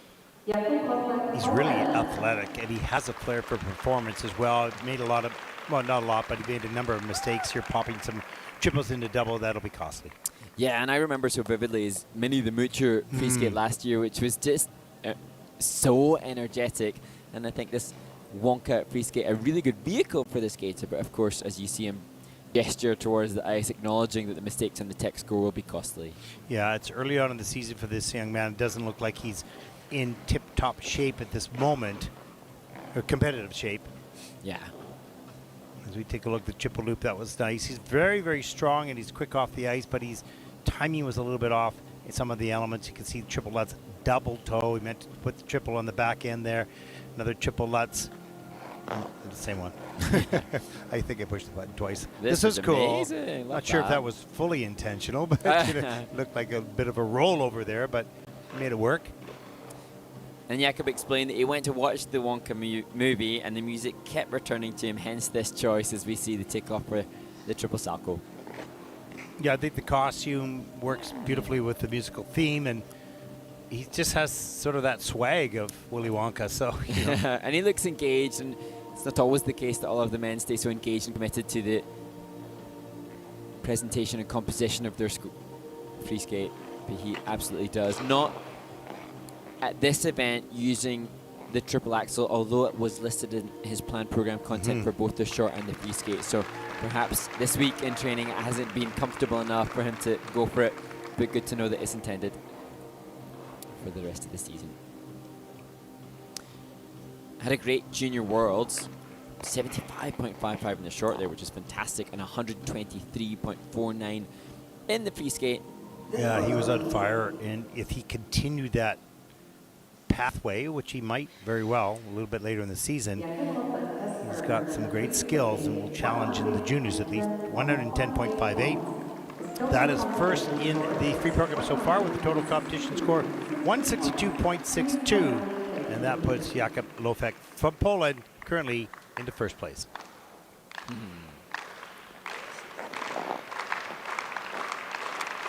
I think that his mum with him in the kiss and cry as they applaud the next skater taking to the ice. Tadeas Vaclavik, his brother competing last week in Riga for Slovakia. His sister debuted already her rhythm dance in the ice dance event here in Ostrava. Now the turn of the 16-year-old from Bratislava.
Well, a valiant effort in recovery from Tadeas Vaclavik. The first 3 jumping passes, 2 falls and 1 pop.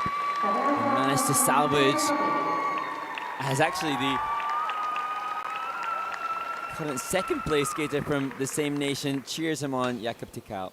He sort of got coordinated and organized late in the program, and things started to get balanced for him, and he wish he had that a little earlier. And he was just sort of flopping around a little bit on the landings, but I don't know where it was, but probably 2/3 of the way through the program it started to settle in, and we'll see some of those elements in a moment. There's the opening triple Lutz on a lean, too far forward of the landing, slips off the front of the blade. And triple Sacco gets that done. And as we see the double axel triple toe, which looked comfortable today, had explained that he'd been working on his consistency in programs a lot. The triple Salco was good. Stepping up into double axel, double toe. At this point, he was, as I say, valiantly scrambling to secure a better technical element score after those earlier mistakes. And perhaps it's because of the injury that he suffered last year. He broke his ankle last year, and maybe still trying to amass the competitive experience to have the confidence to showcase what he has been working so hard on in training with the consistency of his programs. And, you know, he'd explained to me that he was working on the consistency of his programs a lot, so it's not a fitness thing, but the competitive arena showcases a whole lot of different chemical adrenaline changes in the body that you can't replicate when you're working at home. And when you break your ankle, like, does it come back 100%? You have to adapt to where it settles in, but it can feel different. Now your boot feels a bit different. Yeah. You know, it can slow the whole process down, but certainly had a good ending of the program. I guess halfway through the program really started to pull it together, and he got some good elements involved. He's going to need a 110 to take the lead. That won't happen with that score of 91.63. That's third in the free program. Total competition score 143.75. And Tadeas Vaclavik moving to third for the moment. And the parents have just one more performance to go tomorrow from Aneta, his sister, in the ice dance competition. Next to skate, representing Latvia, Nikolajs Krivoseja. And now to the Latvian competitor, 17-year-old Nikolajs Krivoseja, 16th after the short program.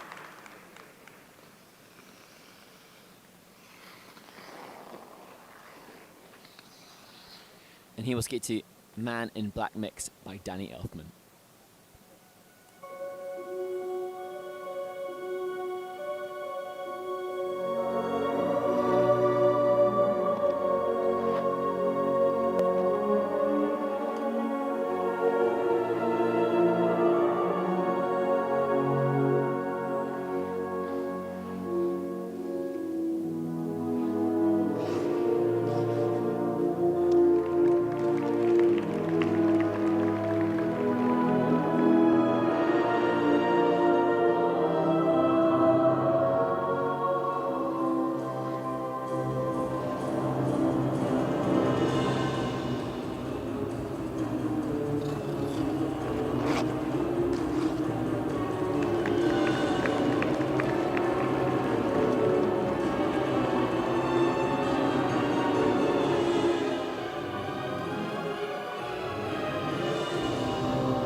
Nikolajs Krivoseja, representing Latvia skater who had such a brilliant short program, 53 points in the short program, finding himself in the halfway point in the pack.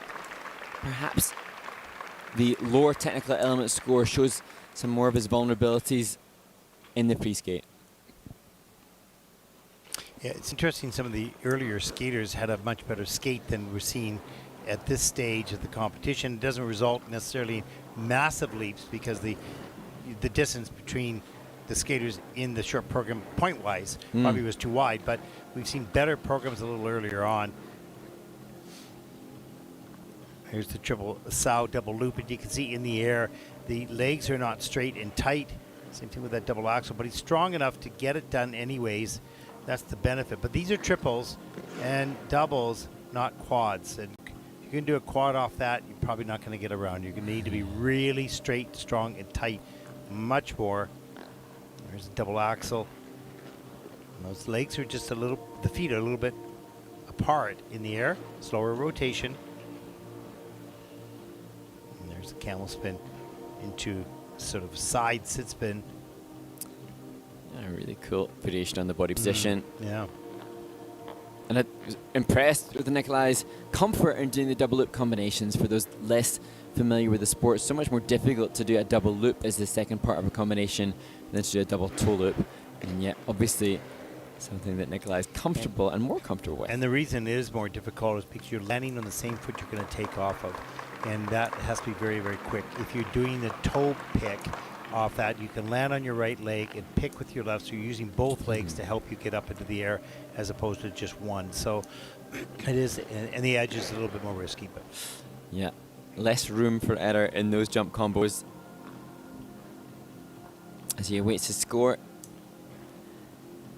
And the kudos and congratulations to his coaching staff who were so pivotally involved in the brilliant success of the Riga Junior Grand Prix in Riga last week, and their commitment to the sport and their skaters, taking them away from their families. Yeah, running that event, incredible. Plus the coaching, 83.43 for Nikolaj, and that will put him currently into 7th place in the free program with a 136.55. That'll move him into 4th place overall at this stage of the competition.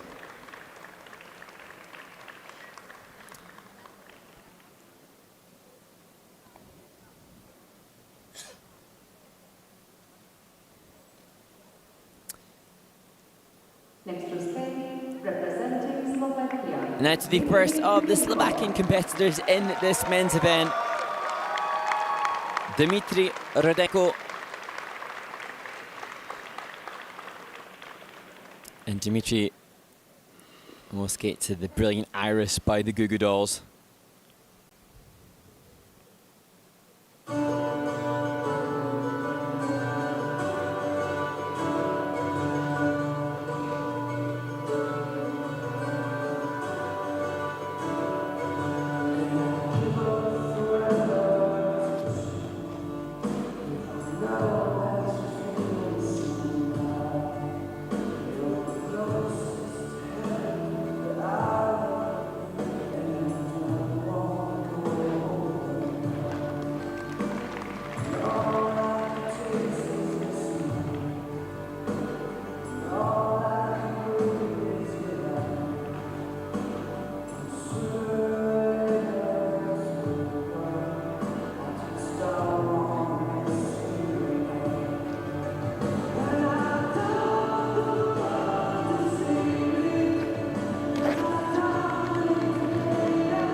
hard to contain the frustration, disappointment and upset for Dmitry Rudenko, the Slovakian skater who's capable of so much more. And I love the song, and you could sense that Dmitry engages and connects with the Irish track.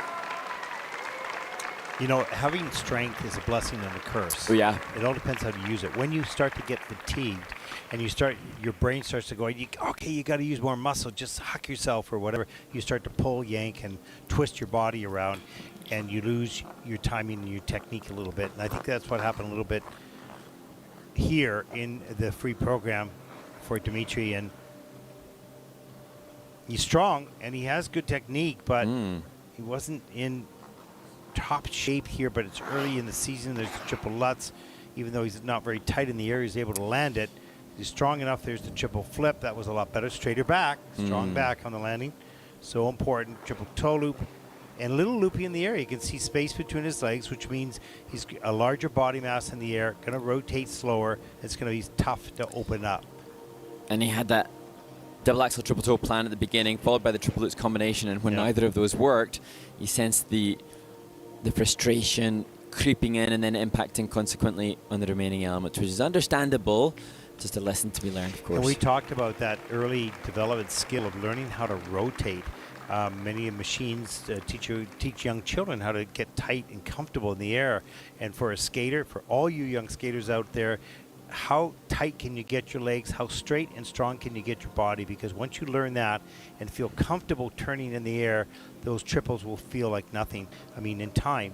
But if you're struggling and you're bending at your waist and your knees are bent and your legs are wrapped, it's like a helicopter. It's all over the place, right? So. And it's definitely interesting to see the different techniques. Certainly the strength of Dmitry Rudenko gives an elevation as opposed to some of the competitors we'll see later on who don't have that same technique and thus much more efficient, perhaps, but much tighter consequently in the air. Such a struggle that you have strength, but you don't want to use all of it all the time. You just need it. You just use it when you need it. Timing and technique can greatly reduce the use of strength because you've got that momentum. Momentum across the ice is power. It's strength. It's already there. You just have to use a little bit of timing and technique. Let the momentum do it for you. Let's take a look at the scores. Can't see it because we've got the overlay on there. It's difficult for Dmitry. Yeah, 78.22 for the free program. And that will put him currently into 7th place. Certainly not part of the plan, but part of the journey.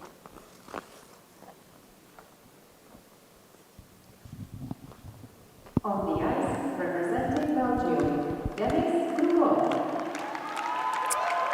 And now to the 14-year-old in 14th place after the short program, Denis Kruglov, born in Leuven.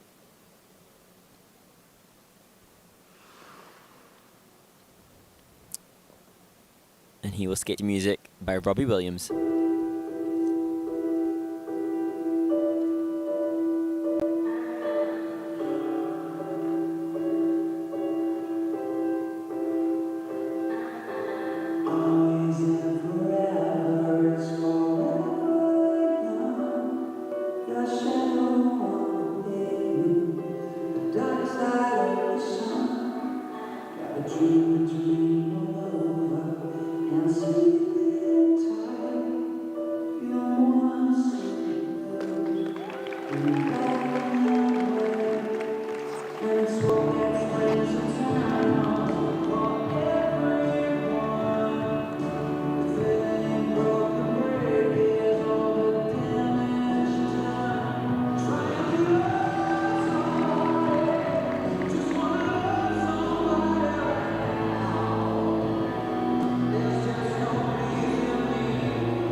Well, we just witnessed a pretty pivotal moment in the career of Denis Kruglov, having delivered his first fully rotated triple axel in competition. He attempted it in the short program, but it was deemed under-rotated, and he opened with a really huge one, minus grade of execution admittedly, but a significant step in the career of a skater. You might argue, though, that triple axel perhaps dominated the performance and paved the way for some easier mistakes later on. Yeah, he had some mistakes along, but he fought back near the end of the program, had some really nice jumping passes. He's strong, and he can get himself straight and tight in the air. Pretty good. Checkout is inconsistent, stopping the rotation. Take a look at some of the elements here. Here's that triple axel. Look good in the air. Maybe could be a little bit tighter, but still, first time out, getting all the way around. And that was just weird. Well, I suppose that's the mistake that you could argue is on the back of the... Yeah, it's true, and everyone's done that. It's so awkward feeling. There's the triple loop. Nice soft knees on the landing.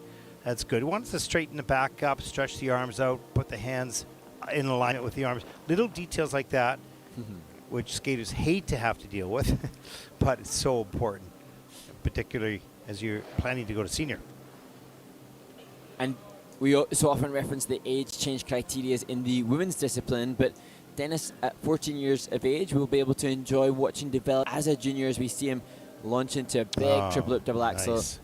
And I think actually Denis, what his coach Leslie-Ann Stewart has done and helped him with has facilitated potential for him to go on to a really glittering career as a junior, given that he still has 3 more seasons here before you'll have to make the step up into the seniors. Yeah, and just 14, and his athleticism already. Lots of refinement to work on, which I'm sure they will, and to explore different sort of genres of music and different storytelling. So if they continue to develop that aspect, as he is already strong, this skater may form into a really good senior as they enter that category. And any skater that's going to unbutton their shirt in front of the judging panel isn't shy.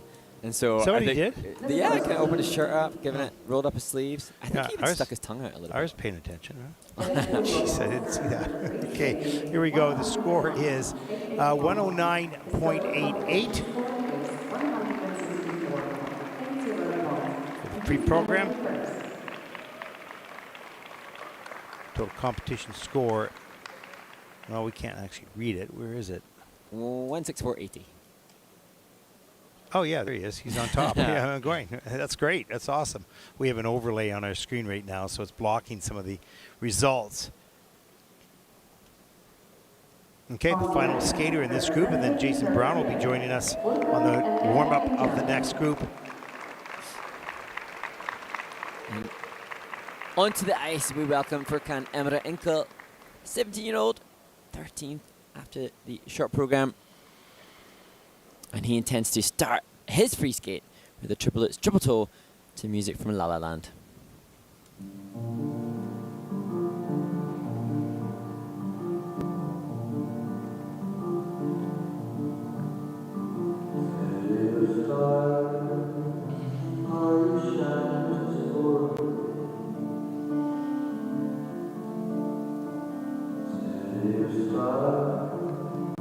There's so much that I can't see.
And an exhausted smile of elation for Furkan Emre Incel, the Turkish competitor who has just delivered a 7-triple free skate to the La La Land soundtrack.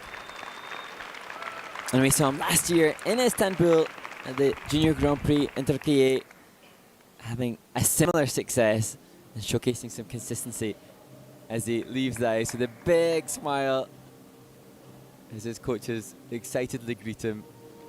Hugs all round.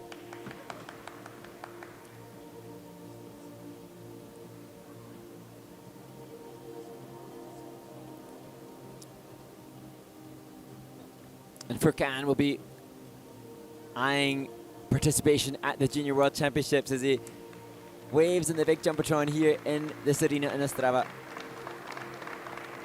And certainly he's done himself no harm at all with his performance. 109.99, the score that he achieved in Istanbul just about 12 months ago.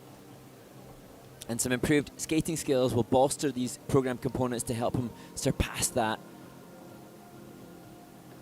As he sits in the kiss and cry.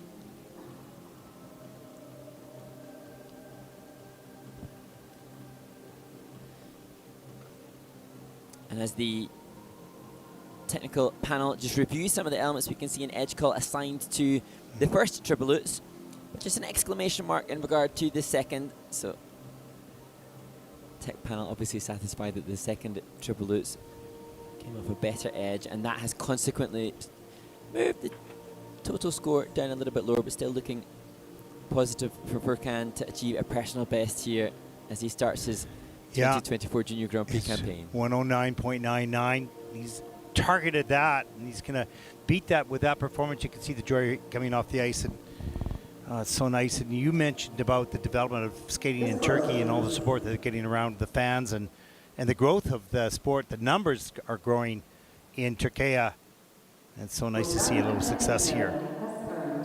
113.11. That will put Furkan currently in first place. They look pretty happy with that, with a 170.69 as he takes over the lead.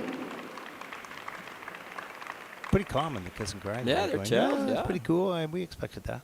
You know? That's awesome.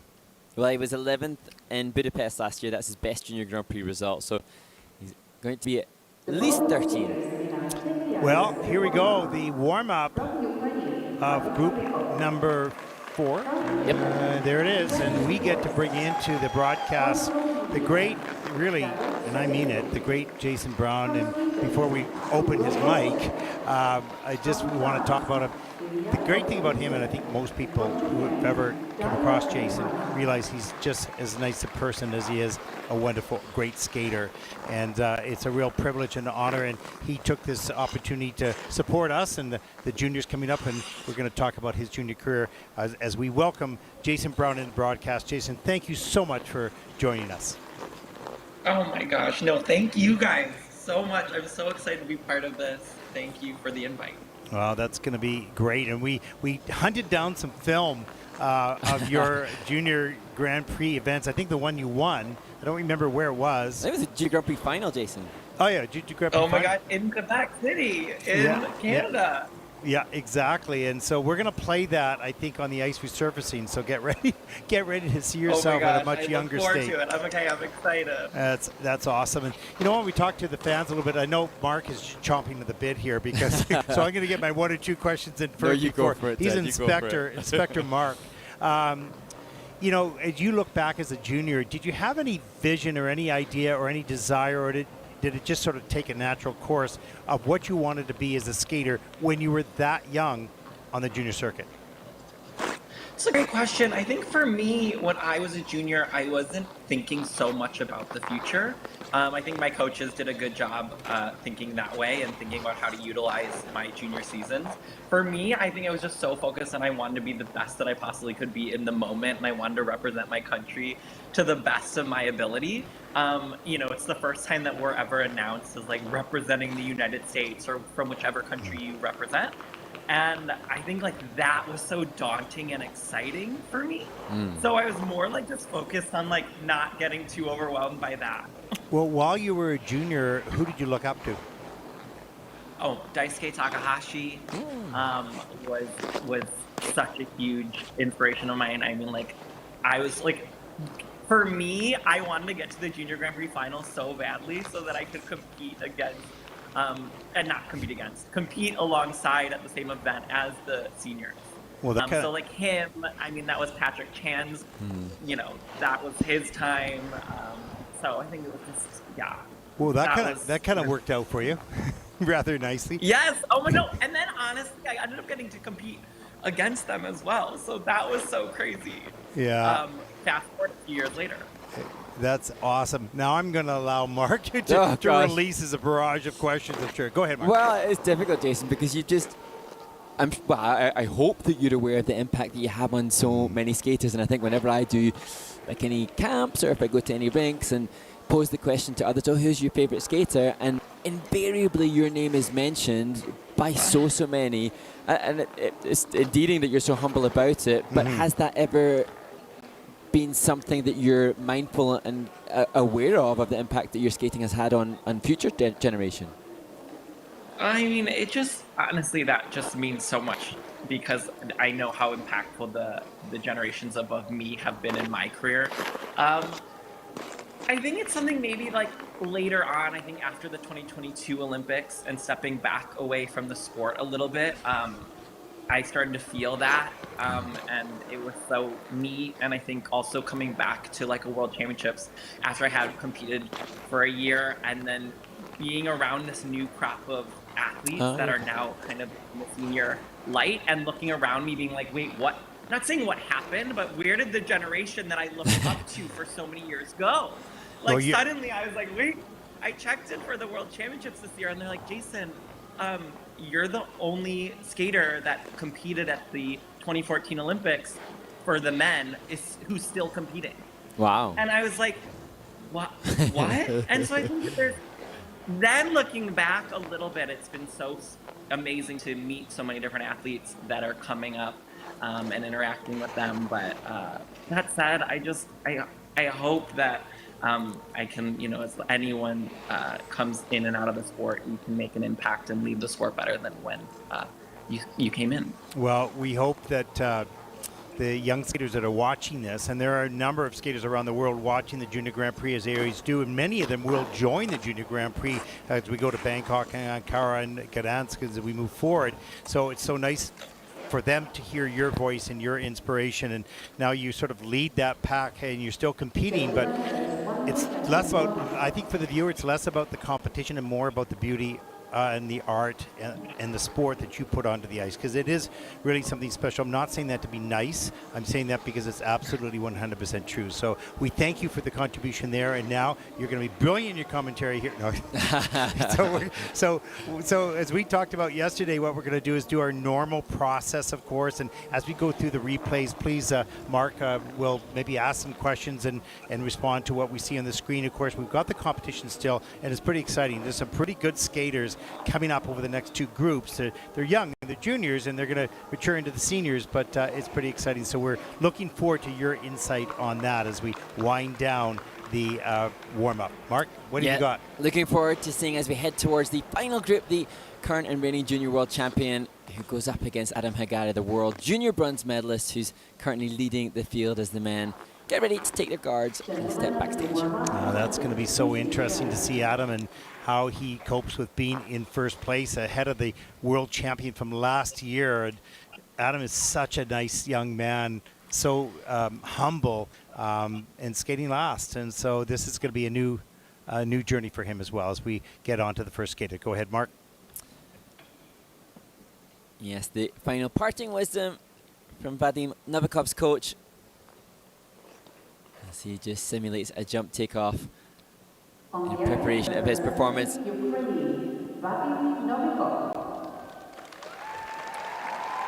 And a complete contrast for Vadym. It was Metallica in his short program, which he's so passionate about and loves so much.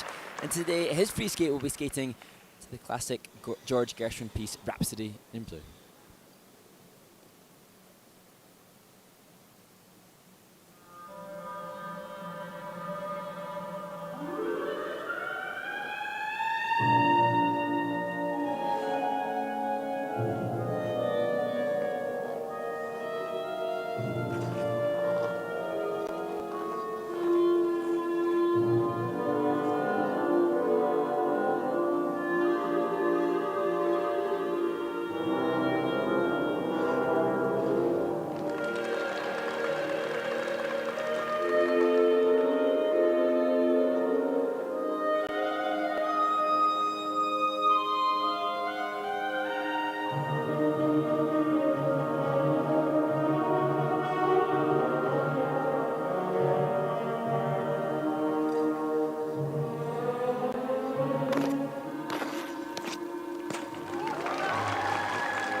Vadym Novikov's highest place at a Junior Grand Prix was 15th last year, and then comes into the free skate here after the short program in 12th, and that performance very likely to maintain that as best at Ukrainian Nationals was 120 points in the free skate, and I think even this better still. Jason, you enjoy? Oh, it was awesome. And I think I think on my side, watching it as an athlete, he looked so calm out there. Yeah. He looked so calm, so confident. Everything was just so well paced from start to finish. Yeah. And Vadym, born in Odessa, and a university student in Odessa, as we see him take off with the triple lutz, followed by triple toe. Yeah, just so unfazed through the whole thing. And this combo, even with the half loop triple thou having a little bit of a not the most ideal landing, you can tell not phased at all. Yeah. On the next element. Easy on the triple loop as well. And there's such a difference, Jason. He had, like I said at the start, he had Metallica for the short program, and then Rhapsody in Blue showcasing his versatility. So awesome to see that contrast, and especially when athletes really try their best to create these two different programs where they push their artistic limits in different ways, in contrasting ways. It's awesome to see. Jason, I want to ask you, you know, we've talked a lot on the Junior Grand Prix about the importance of straight and strong and tight in the air. You know, what does that feel like for an athlete to be so efficient in the air on rotation that you don't feel any forces pulling you? Yeah, I heard you guys talk a lot about this, and I think the biggest thing, and you've definitely alluded to it, is it's the most important nearing the end of the program. You know, it's you start to really feel all those forces working against you when you're tired. And so you notice sometimes some of the biggest jumpers or some of the, when, you know, the not the tightest feet, air, like when you don't have the best air position, it might not affect the elements at the beginning of the program, but as you get tired, you see those legs get looser, you see those landings get more wobbly. So it's really, really crucial. So there you heard it, folks, and young skaters. You heard it from Jason Brown, not us just lecturing you all the time. Straight, tight feet, straight, strong back, good posture. Let's take a look at the scores here.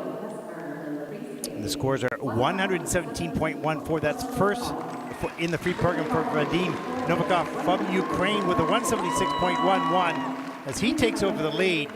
Pretty happy in the kiss and cry. Good skate, good skater. Much more to come from this young man as he moves forward in his career. There's a look at the leaderboard, top 5 so far in this event.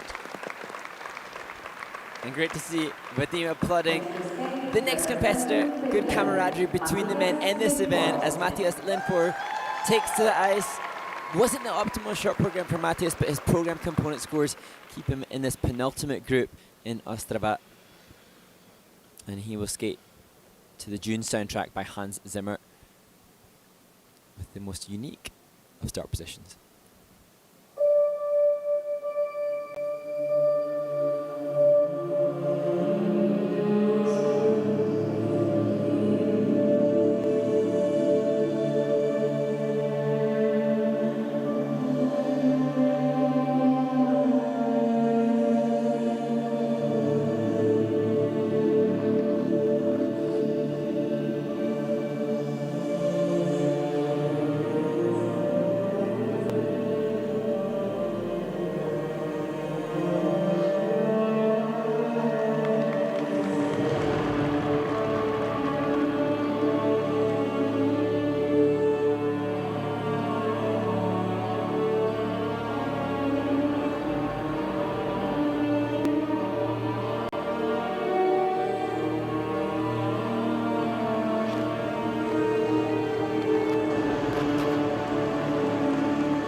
Well, Finland's Matias Lindfors has perhaps one of the most creative and unique pieces of choreography that you could see in both junior and senior. A bit of a nightmare in regards to the technical score, but I'm sure I'm not alone, Jason, in appreciating some of that uniqueness of movement.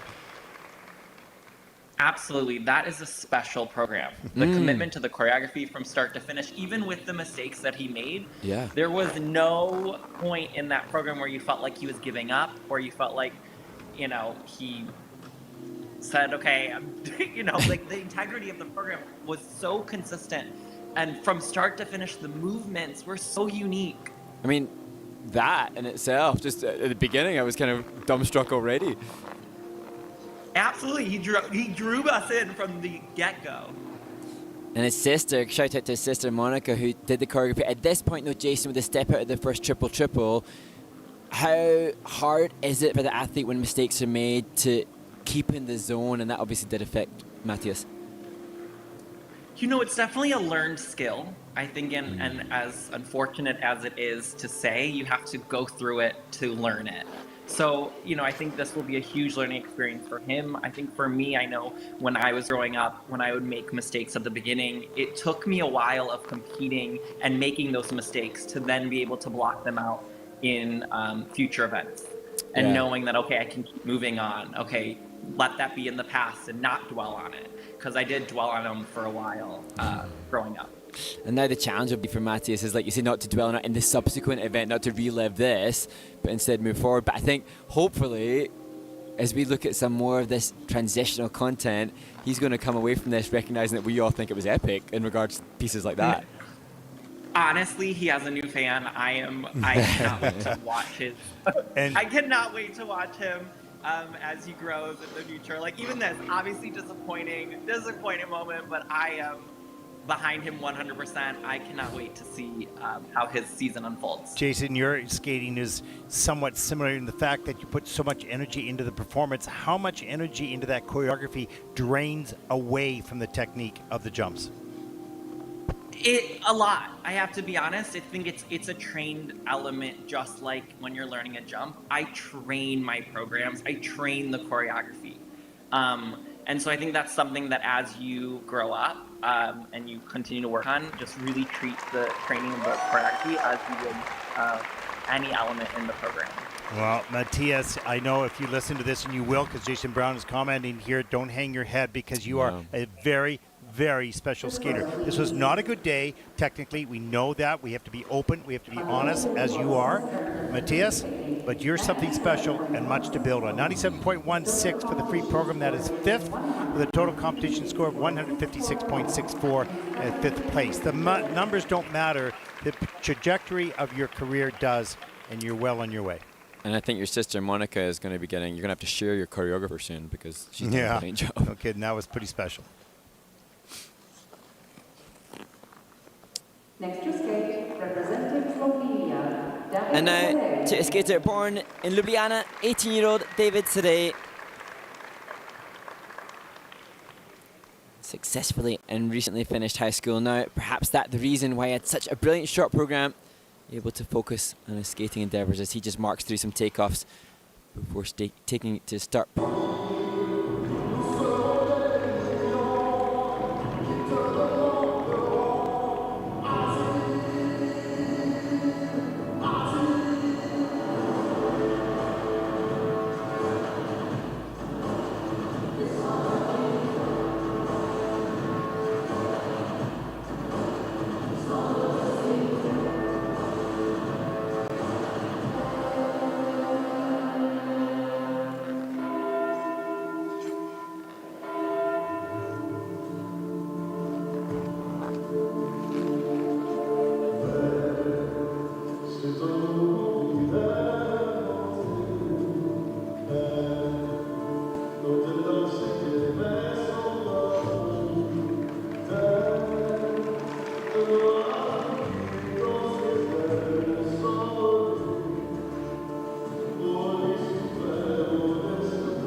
Slovenia's David today concludes his free skate. And you can see from the top left-hand corner, just a little bit of a dip in the latter stages of the program, some more negative period of executions and the latter elements, but all in all, a strong outing. And Jason, can you just describe to everybody the utter exhaustion that he will have been feeling at that point when the jumps weren't working quite as well? Oh my gosh. You know, it's when you start making errors, it is honestly harder. Like when people talk about training a program, the coaches really, for the most part, really force you whenever you make a mistake to keep going because that's so much more exhausting than when you do a clean program, which is like a clean skate with no, at least very few errors. So no, it is really hard. You have the adrenaline going, you have the, you're thinking on the fly, like, why was this a little bit off? And you're trying not to get too in your head for the next element. So it definitely takes a lot of energy out of it. So the biggest thing to do is, like I mentioned earlier, is like just let it go in and out of your mind and move on to the next element and pretend nothing has happened and stick to the integrity of the program. And as you see David lining up the second triple lutz, he's going to be moving up into the senior ranks and doubling up this season, doing both junior and senior events. And just how much of a difference do you think it's going to be for David when he enters into more senior competition? Or a difference at all? It is a change. It is a big change. But I think at this stage of his career, when you are doing junior, senior, and you have that opportunity to do both, it's just great practice. So if you can have the mentality of just like, I want to learn as much as I can, I want to grow as an athlete and use the opportunities to compete as many times as you can to, learn. You can't replicate competition other than doing competition. There's nothing quite like the difference, is there, of the adrenaline of the event? Exactly. So great, awesome practice, and Yeah. who knows? I'm like, I hope I get to be at an event with him. That's such a good message because you can't replicate competition. Competition is completely different than the simulation and even a program run through because although you may be in shape, are you in psychological shape in a competitive environment? And that can only be learned at competition. Let's take a look at the scores for David. 107.14, that is fifth in the free program, and a total competition score of 168.40. That'll put David currently to third place, at least at this stage of the competition. And there is a look once again at the top 5 on the leaderboard.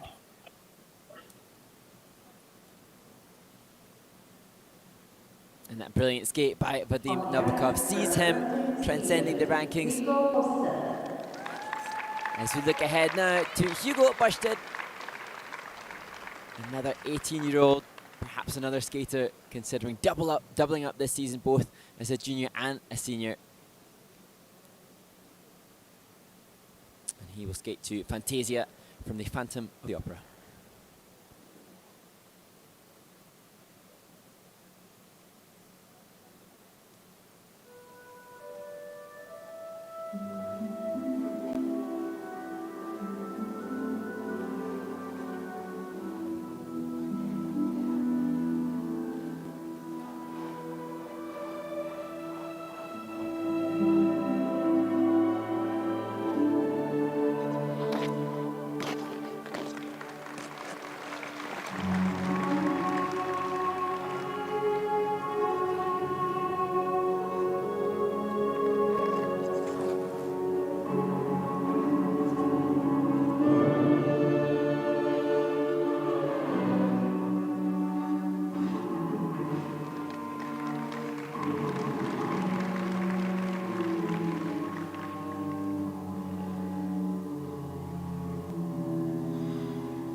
Sweden's Hugo Bostad rounds out his Junior Grand Prix series this year, having competed in Riga, Latvia last week. And this performance, just 7 days later, definitely stronger than that from his performance in Latvia. So, Jason, how much of a challenge it is for Hugo and some of the others that are competing in events back-to-back?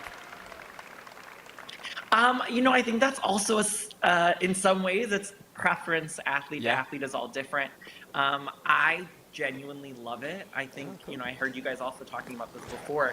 It's sometimes nice to not have the come down of an event where you're just in it. You're just constantly competing, focused on the adrenaline stays where it's at, and you don't have that come down that you have so often after an event. So sometimes competing back to back, it's the best way to just like keep getting that practice. You know the feeling of what it was like dealing with the adrenaline. It's more fresh in your mind. So getting to compete again right after that almost feels like, okay, I'm back in this. No time to build up the nerves again either. Yeah, exactly. You have less time to like, the lead up isn't as stressful. Jason, I want to ask you, as we watch Hugo go through the replays, he has a huge explosion off the ice of the jumps. He just launches himself high, quite forward on the landings. How would you articulate for the audience and for the younger skaters the difference between, you know, a good junior and a good senior? Both good. What's the difference? A visual difference, I think the biggest difference, like kind of like what you just said, his explosiveness is out of this world. It's truly amazing. I think the difference would be the cleanliness of the landings. So when you're a junior, you know, you have those, it's kind of fine tuning those details at the end. You're not just landing the jump, but you're landing them with flow coming out of them. You're matching the explosiveness with the power as you exit the element. Yeah, great answer. You know, one of the things we're always trying to do here on the Junior Grand Prix is, when I say educates, I don't really mean that, is provide information for young skaters that are watching, many of the juniors that are watching, and will join us on the Junior Grand Prix a little bit later, is how they can hone their skill now early enough in juniors, so when they're into seniors, they're already polished to a certain degree. We see that, and you'll see that in the final group a little bit more as well, and particularly in the women as well. So we thought that we wanted them to hear that from you as well, because you were the ultimate polished skater. Oh yeah, absolutely. That's very kind of you to say, but I don't know if that's true. Yeah, well, we do. So anyways, let's take a look at the scores. Season's best, 114.47 for Hugo Bostad from Sweden. Second in the free program with a total competition score, 176.52. And that'll put Hugo into first place overall at this point of the competition. Great job. Thumbs up. And there is the leaderboard once again. And we keep on going down the list. And there is our next skater. On the ice, representing France. And this, another skater in their final season as a junior, 19-year-old Ilia Gogitidze, 8th place after this short program, and he's skating to Arabian Night. And again, another stark contrast. He had a brilliant piece in the short. I expect some unique choreography from Ilia.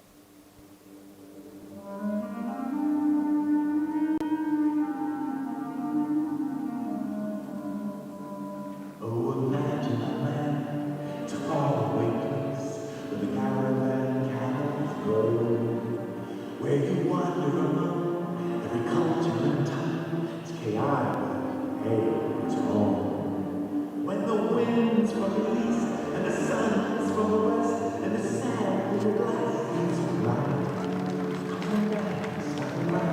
I will hardly fly to another Arabian night.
Ilia Gogitidze from France completes his free skate, and you can see his reaction to that performance, and it's an interesting debate because the music choice, the choreography choice, unique to the skater, debating as to whether or not it's something that he's chosen very much for himself or for the purposes of the competition. And it begs the question, Jason, is that something that's very keen to you as to whether or not you're picking something that keeps you satisfied for the season working it, or whether or not the judges are going to be pacified with it too? You know, that's something that also changes over time. Yeah. When I was younger, it was my choreographer and my coaches that would pick the music, and they would want to push me artistically and say, you know, it might not be what's comfortable at the moment, but it's for the betterment of your future. It's for, we want you to have the tools or the comfort in this genre to work with so that we can pull from it later on. Oh, wow. Which I'm so insanely grateful for now as a, you know, where I am in my career now. I am definitely the one bringing the music to my coaches, bringing the styles, and then, but I'm fortunate to have the toolbox where the genres that I skate to are so expansive because of, as a junior skater and as a younger athlete growing up, we kept pushing the boundaries. That's amazing. So then for Ilia, this, although it's not conventional, and it's a shame here we saw that slip in the takeoff of the Salco, although it's not conventional, it's only going to serve him effectively then in the future when he can draw upon it. Absolutely. I think this will only help his future. I think it's incredible performance commitment. You know, from start to finish, he was in character. Regardless of the mistakes that were made, you never saw him pull back the intensity. And Jason, how do you go about looking for your music? How and when? Currently or in general? No, currently. Currently, I go by what's the story I want to tell. Whether it's mood I want to talk about, or whether it's personal, or whether it's a character I want to play. That's kind of where I go at this point in my career. Have you revealed your new programs this year? I have this season, yeah. Tarzan. Tarzan for the short? Yeah, so I'm doing that as the short. And then the free skate, I'm skating to Spiegel and Spiegel. Oh, beautiful. That's going to be awesome. Tarzan versus Spiegel and Spiegel. So what is the... Exactly, the contract. Yeah, exactly. What is the Tarzan outfit? Are we getting bigger muscles? I mean, what are we doing? Do you know what? I'm actually going for my first fitting this weekend. Okay, it's awesome. You got to take a snapshot. Yeah, exactly. I'll let you know once I know. Yeah, that's great. Let's take a look at the scores for the free program. 97.83. That is 7th in the free program for Ilia. And he has a total competition score of 160.35. That'll put him currently, at least for the moment, into 7th place. It's a bold move on this free program and had some challenges today technically. But the French approach to skating is always unique. It's always different. It's always innovative. It's always entertaining. And now from skaters in their final junior year, Daiya Ebihara, just 16 years of age, twice last season he finished on the rostrum with a 3rd place in Istanbul and a 3rd in Gdansk. Some work to do in his free skate here to elevate himself onto the podium. And Daiya Ebihara will skate to music from Avatar.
wonderful reaction, and with each passing element in the free skate, Daiya Ebihara seemed to grow with quality in each of the jumping passes.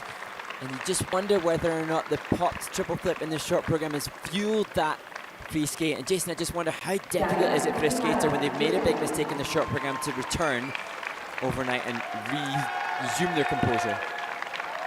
I think it's one of those things where if you can flip that switch and you can look at it as a new day, a new moment, I think it can be a huge exponential growing experience. But if you get stuck on it and you dwell on what went wrong in the court, what went wrong, and you can't move past it, not having that day off can be really, really difficult. And it just seems, isn't it, like they used it as a catalyst to give even more both in the tech score and the components. Yeah, and that was awesome. And we spoke earlier about those small differences in quality, and you can see every landing position that he does. He holds the landing position, like even just look at that extension. It was calm. The flow was from start to finish. He just soared across the ice. Yeah, and you sense as well when we talk about the components that as the program progressed and the jumping passes were getting better and better, that then the presentation component soared too with it. Yeah, truly. Jason, when you watch the junior, and you'll see the final group coming up, that'll be really exciting. Is it surprising to you what you're seeing in juniors? Now, I mean, it's juniors still, there's no question of that, but they're quite skilled skaters at such a young age. Oh, it's amazing. It's amazing to see what this next generation is doing and what they're bringing to the table at such young ages. My first junior season, I think I was 16. Watching even this group, it's 13, 14, 15-year-olds growing up in this sport and competing internationally. And it's amazing to see what they're bringing to the sport, both artistically and technically. Yeah, it's pretty interesting indeed. I just want to remind our viewers that we will be staying on the air with Jason during the ice resurfacing. Okay, you're going to watch a Zamboni go around for a little bit while we're talking to him, but then we're going to take a look at his junior career as well, and we'll talk through that, of course. That'll be fun to see. Let's take a look at the scores. It is 135.86. That is clearly first in the free program at this stage with a 202.78. He might just move his way up to the podium. We'll have to find out in the next group, of course, but he certainly set the standard that must be beaten by the final group after the ice resurfacing. Wow, that's pretty cool. So Jason, just continuing on with that, and for the viewers around the world, please stay with us as we talk to Jason and take a look at his junior career as well. Jason, as we take a look at the standings so far with one group to come. Jason, it is pretty amazing, and maybe it's just I've been doing this for I think 11 years now in the juniors, how much they have, even they're still young, but how much they've more matured now, and more efficiency, of course, as the coaches learn better techniques of training, how to rotate tighter and whatnot. The choreography around the world is spectacular. There's so many good choreographers now. The standard of juniors has closed the gap. I'm not trying to compare juniors with seniors because they're not there yet, but I think they are gaining a lot of experience in the junior category to help transition to the seniors. Is that what you sort of see here? Absolutely. And I think that, more and more you're seeing this next generation talk about the importance of experience. You're seeing them get sent out to more events when they're younger. You're seeing them try things, whether it's, choreographically or technically younger on, to get comfortable from a younger age to try out things. There isn't that fear. I think with me, and I don't want to speak, I guess from my experience when I was growing up, there was this feeling of like, if you did not medal at your junior Grand Prix, you did not get another one. Yeah. And I think nowadays this next generation is like, no, the juniors is about, obviously you want to do well. Obviously every time you want to, you get sent out, you want to, be on the podium if you can. But it's about gaining that experience, and that you can kind of build the tools in your toolbox and just keep adding them in. So that you can really excel in whether it's the second half of the season or as you move up the ranks and you move into senior. Now, we do have Jason on screen, so we want you to be aware of that for the skating fans. You hear it, Jason? Can you see the screen now? You can see yourself? Oh my gosh, yes. Walk us through this. Yes. Oh my God, my first Junior Grand Prix final. I remember I'm in second place going into this free skate. It's in Canada. I just remember I felt like a kid in a candy store at this competition because it was my first event that I ever was with the top seniors in the world, which was so cool. I can't even express to you how insanely neat it was.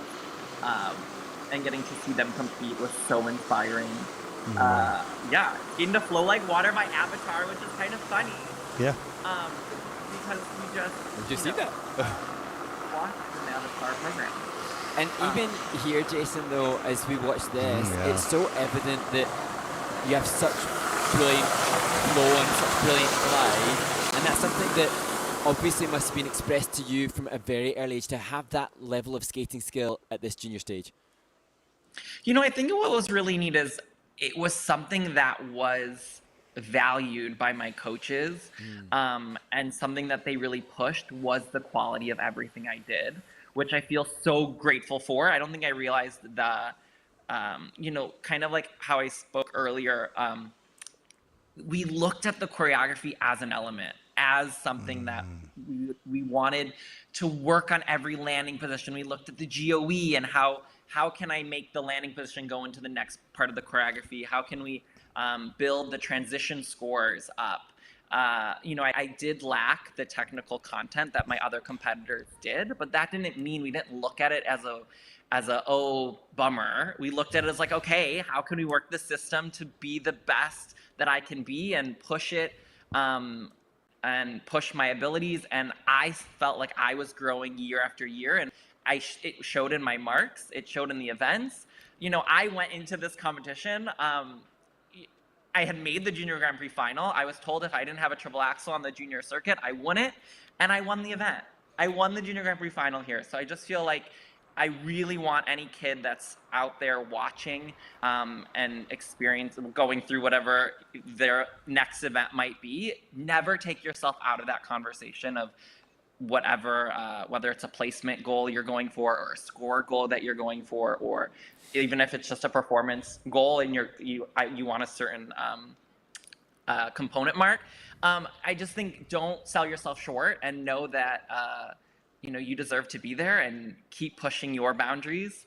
Because I think I wouldn't have gotten to where I am in this sport if it wasn't for the people around me believing in me that I deserved to be where I was and I could achieve what I could achieve when so many people around me were saying, well, you lack X, Y, or Z. So it's not going to happen. Jason, what or who was your inspiration to skate with such such sensitivity and, you know, such detail? Because when we look at you now as a junior, you're going, wow, that's amazing. Like it's just like, whoa, you just come here now and do this, and it's just fantastic. So, but what or who? How did you get into that? Did you inspired by ballet, inspired by dance? What happened? So originally, in terms of watching skating, Daisuke Takahashi was my inspiration. I just found that every time he competed, he would skate to a different genre of music, and I was just constantly drawn in by the complexity and the variety of what he did. And actually, it's now as I've choreographed a little bit myself and worked with some athletes, and I've had some conversations with them about choreography, and something that I don't think I really realized as a kid that was so beneficial for me is we're in a sport for the majority of people you guys know, but if anyone that doesn't, when you were learning choreography, you work with that choreographer and then basically you don't really see that choreographer again. Maybe you get a few touch-ins during the year. I was very fortunate that my choreographer, Roheen Ward, that I worked with since I was an intermediate skater, which I was about 10, 11, was someone I worked with daily. So just like I would have a technical lesson every day for maybe an hour with my coach, I also had an hour lesson of program performance. And it wouldn't be like we just do touch-ups for the whole session, but we'd be doing sections of the program with the elements. We'd be training the program. So my choreographer would really see under pressure, when I'm tired, what kind of fell short and what we needed to work on and how we needed to train to adapt to all different circumstances. So I knew these programs inside and out. I trained the programs, and it's still something that nowadays, you know, even working with my coach, Tracy Wilson, we work on the programs every single day. And we work like, and I don't mean that in terms of we're working on the elements, of course we're doing that, but we work on the programs as a whole. One of the things, Jason, you're renowned for having such an array of transitional content, and we can see even from this now, like there's so many amazing multi-dimensional uses of space and movement. But what I'm really conscious of here is the flow and the glide and the actual just fundamental skating skill. Now, I mean, Roheen Ward is arguably one of like the best skaters ever, but how much, was it just watching his flow and glide that inspired you to, or was there a conscious in your training just pure skating skills daily, like just glide? I think it's a mix. I think it's a mix of being around coaches and choreographers that didn't allow anything less than what they knew I could do. So they knew this. It was very particular for me, but they knew the standard that they wanted to hold me to because they knew I was capable of. So it was always pushing me to reach that standard. It was never, I was never trying to look like someone else or try to be exactly, something that I would fall short of, as much as it was achieving these goals of like, we know you're capable of this, and then really holding me to that standard. And then on top of that, every year we would work on a different genre, and my choreographer and coaches would introduce me to that style. So we would really be immersed to it. So whether we were doing a balletic program, I would take ballet classes. I would study ballet. I would watch a lot of videos. I would go to the ballet with my parents. Whether I was doing jazz, then I would take some jazz classes, watch, that style, go to theater as well. So I think it was really, being immersed and learning from the different styles and some of the best people in those areas, just being able to watch them, whether it's perform on a stage or perform on, just do a little Google search on YouTube or taking a class in the area. I think it's really pushed that development. So you're essentially a real student of the sport and art. Like, you studied it by going to the theater and going to the ballet and learning everything you could about, not only about skating, of course, but about art itself. Absolutely. And I think, the coaches that I grew up with, I fell in love with this sport because of that performance aspect. I loved the fact that you could play a character, you could tell a story, you could kind of transform who you were on the ice. And so they really nurtured that. And I think that's why, too, I've stayed in the sport as long as I have, is because I'm just constantly growing and developing, and it goes so much further beyond, I'm very competitive, don't get me wrong, and I always want to be at the top of the podium, but at the same time, there's so much more that I'm exploring and learning about myself in the sport that keeps me so engaged and excited for more. Well, we're so happy that is happening, that you're staying in the sport, because you add so much to it. Almost, I don't mean the podium doesn't matter. Of course it matters to a certain degree, but what you're contributing to the sport matters more than the podium. Okay, for you, maybe not. You want to be the podium, but for the sport, what you do on the ice contributes way more. So it is absolutely fantastic. Mark, do you have any final comments? I'm not sure where we are with the ice resurfacing. Our producers, of course, in the OB van will switch this up if the skaters go onto the ice. But Mark, do you have any more? Well, it's interesting, Jason, because I think you're, to some extent, the poster child for program component scores. Like, you would be the definition for so many coaches and judges as to what to aspire to recreate when it comes to components. What though? Because obviously, whilst that's brilliant and you're a master at it, how do you stay motivated and inspired competitively, knowing that you're up against other skaters who are revolutionizing the technical requirements and expectations? I think the biggest thing is not losing your self-worth in the process. Or at least that's what I struggled with the most, is, I felt like because I couldn't keep up technically that I didn't belong. Meanwhile, I was proving myself time and time again that I did, in terms of, maybe I wasn't on the podium, but I was always right there, right up with the best of the best. And I was always improving my scores. I was always improving the component side of it as well. And I think that's the biggest thing. When I kind of hit my lowest lows, or I was the most insecure, was when I allowed the fact that I might lack something technical define me and define my spot in the sport. And I think anytime I've done that and allowed that to happen, I've only regretted it. It's really interesting though, like I say, whilst you may not have had results that others have had, I don't know about you, Ted, but for me, like I've mentioned already, whenever I ask skaters about their favourite, it's interesting in our sport because it's this amazing combination of athleticism and artistry, but what tends to touch people and make people remember a skater is what you do. It's interesting. I just want to mention before Jason answers, he's had great results. That's a fantastic results. Sure. And, who would not want to have those type of results for sure? I think the question is that, if those other elements were there, you'd be on the podium maybe a little bit more often. Would that matter to you? It's interesting. I think it depends.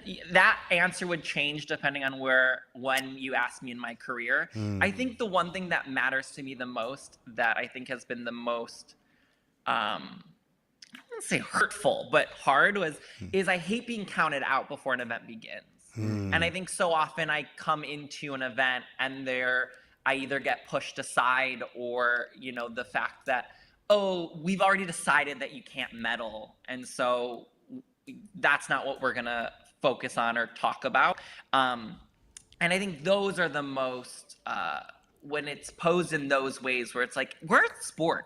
Anything can happen. Yeah. Like, if I allowed that to occur, the amount of times I've been told, you can't achieve something, and then I've gone around and done it. I could count that more than in my hand. Yeah. Even just watching the junior event, you're not going to make the junior Grand Prix final without a triple axel. I won it. If I allowed myself, in those moments to say, I really don't have a shot, and given up on myself, then when the time arose and it was like, oh my God, I'm in a position to win, and I didn't believe in it, then, it only hurts you. Yeah, Jason, you have served a lot of people the plate of crow. You've made them eat crow by finding the way, because this sport was not defined by jumps alone, and you've proven that. Say, okay, everybody's got their own strategy. Here's my strategy. And you've always been so close to the podium and on the podium many, many times. So I just wanted to ask that question as we see the final group take to the ice for the warm-up. Such a brilliant discussion. God, we could go on and on and on. Well, it's interesting because I think even within this event, we've been acknowledging obviously the changes this year by the International Skating Union, and every year the communications are released, and this year there has been an addition to the scale of values, as I mentioned, with the addition of quintuple jumps. I make a bold, or perhaps, I don't know if I should put myself on the precipice of saying this, but with regards to this increasing ceiling of the scale of values of the technical element score, I think the program components need an 11 for Jason, because he deserves to be pushed into a different echelon in that. I would agree with that. The other thing I just want you to be, feel good about, you're the only one we asked to come on this program first, because of who you are, right? You have the full package, and it is really amazing. So we'll get back to, as we see on our screen, there's Adam Hagara. He's currently in the lead going into the free program here. Of course, he'll skate last. And let me ask you a question about that, about when you are in the lead and you're skating last, how often do you practice waiting for 40 minutes before you run your program? Do you know what? It's something that at this point in my career, I don't practice as much because I have so much more experience of being in those positions. But when I was younger, we would skate and my coaches would be like, okay, now get off the ice for 30 to 40 minutes and we're going to run a program. So it is something we did practice when I was younger, but it is something too that the sports ebbed and flowed a bit with their rules. And so there was a time and I think obviously you're seeing this right now, it's in reverse order. So in a lot of ways, you kind of hope that you're going to be last. And you want to get good skating last. Yeah. And so, and then when it's not, it's random draw, and you want to, you just. I think I've learned the most from the experiences of skating in a position and whether it goes well or not, and figuring out, okay, how do I manage the time in between to make it feel like it goes faster? And we've talked a lot on the Junior Grand Prix, and I know it's just a repeating ourselves, but it's so true, is that the juniors particularly are all the challenges they go through, and you mentioned it earlier too, Jason, you need those, failures are the wrong word, those challenges, you need those because you can't just step into senior and be in an Olympic moment or a world championship moment and not have had those failures. You need to have that mileage, those experiences, both emotionally and physically, to be the senior that you want to be. 150%. And I have to say, speaking of just having experiences, in the 2014 Olympics, it was actually my first senior championship event, and I skated dead last in the free skate. Oh my gosh. And I wasn't. Everyone said, speaking of things you can do, you're not going to make the Olympics without a quad. I made it, and then I ended up in I skated dead last in the free skate because I made it into the final warm-up group. And it was the same thing. I wasn't prepared. Suddenly it was, you have no shot of anything, to actually, you're in the final group. You could medal. And I was not prepared. I was not ready mentally. Physically, I was ready. Mentally, to handle that, to know what that was like to skate last in a group where I was skating alongside so many of my idols in the sport, I didn't handle it well. That said, a year later, I found myself in the exact same position at Worlds, skating dead last in the free program, and skating so much better, and ended up fourth. Yeah. So I think that, it is talking about using those experiences and knowing that is truly the greatest, I don't want to say, I know it's a really positive way of thinking about the greatest gift, using those failures or using those challenging moments and saying, how can I flip the script and make this a positive? And thank you for saying that, because I think it's so important for the young skaters, Mark, that are listening to this, so that he's kind of validating what we're already saying. Thank God, thank gosh, because we've been preaching that for like 11 years, right?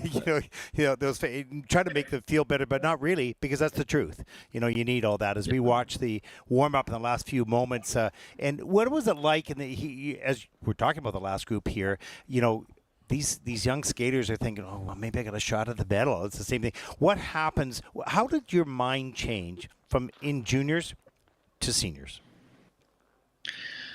That's a great question. I think that's a great question. How did it change? I think it was just the experience. I think you can see it. I listened to you guys talk about, even when you were talking about Adam, who's in the lead right now, and you were speaking about him yesterday. You guys were talking about how, kind of relaxed he looks. And I think, he's someone that I was actually in his group at Worlds, in his warm-up group for the practice sessions. And I think just being around other athletes in a high-stress environment, at a World Championships, and having that to draw from, of oh, I know that feeling. I know because you're managing a lot of energy from everyone. And especially being in a final warm-up group at an event where everyone's vying for a medal, there's a lot of excitement, there's a lot of adrenaline, there's a lot of nerves. You can feel it in the audience, you can feel it amongst the people on the ice with you. And so I think the more that you're in that space, and the more that and you get comfortable with it in a weird kind of way. And is that, Jason, when you've had so many experiences and so many different aspects of the sport, is that something that fuels you now, that adrenaline, the excitement of competition? Because what is the motivation for you to continue? We all want to keep seeing you, but what is it that motivates you to return? Yeah, be polite. I think the biggest thing is continuing to learn so much. I think I'm continuing to learn so much about myself, about the programs, about the styles. I think there's a constant growth that's still happening. And so I think there's also situations where I might be in that, I might not deal with the situation as well as I want to. How do I overcome?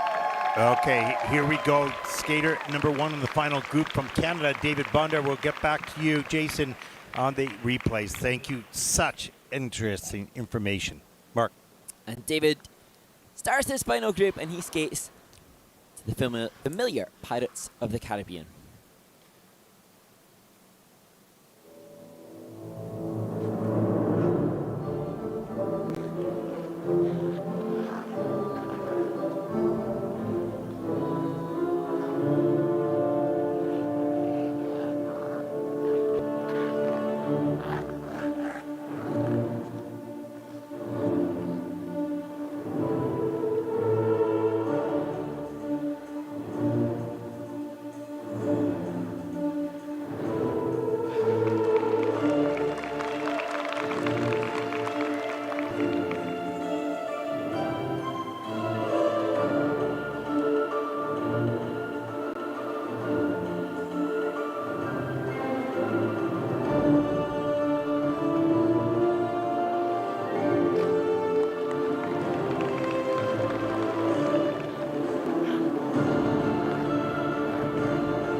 David Bondar completes his free skate, and you can tell he's just assessing what has happened. And although mistakes were made, Dave certainly appears to be a little bit more assured this season.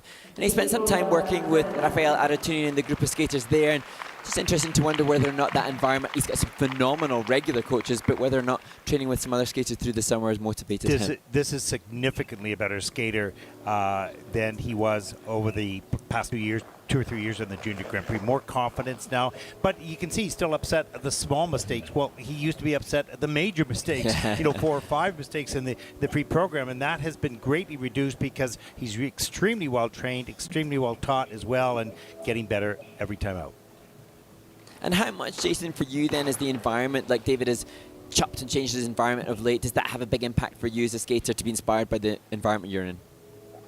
I think that's definitely person-to-person based. Some people are very externally motivated and need to be around other elite athletes to kind of find that motivation. Some people are very intrinsically motivated, and they find it within them, and they might be able to train and thrive in an empty ice rink. Yeah. And so I think it really is dependent on the athlete, but I know I've seen it firsthand how much of an environmental switch can impact an athlete in the most positive way and bring something out of that athlete that, whether that's motivation, inspiration, that and it kind of gives them the kick in the butt that they need.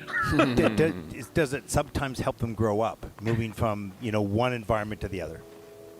I think for sure, absolutely. I think, depending on the pace, depending on the coaches, sometimes athletes get very comfortable with the coaches they're with every single day, that being in a new environment and getting kind of fresh eyes on you makes a big difference. I suppose when we reference David, though, he's got Lee Barkel and Jeffrey Buttle, former world champion, as his coaches. So wherever he is, he's in good hands. He's in pretty good hands. Yeah, no question at all. We've seen such great improvement from this young man, and it's so interesting. Sometimes the athletes, and I'll get you to comment on this after, are tougher on themselves, too tough on themselves. You got to have your feet grounded and put things in perspective, and that's difficult. The scores for David Bondar from Canada: 120.73. That's second in the free program.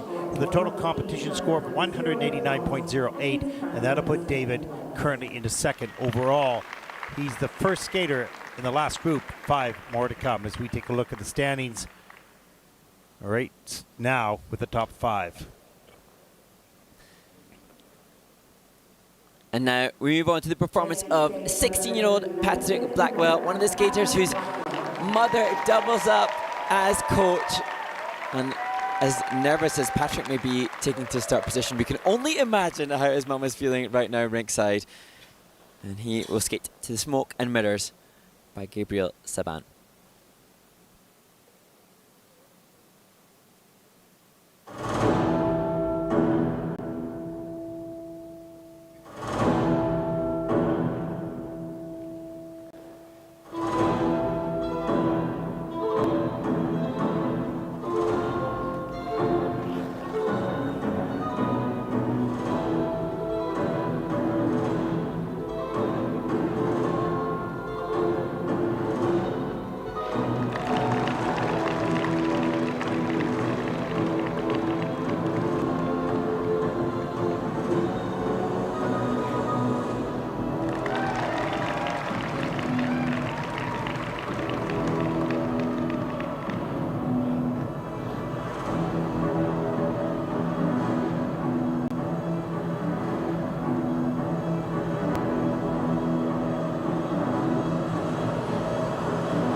Well, what a phenomenal performance by Patrick Blackwell. We saw the raspberry, we saw the backflip allowed. This year in competition, there will be no deduction for that. That might be the best junior program, technically at least, that I've seen for maybe my 11 years, or I don't know, but that was pretty good. And look at his mom there. And I saw Jason smiling as he's watching his performance going, is this guy an American? Boy. That was awesome, honestly. Like, let's go, Patrick.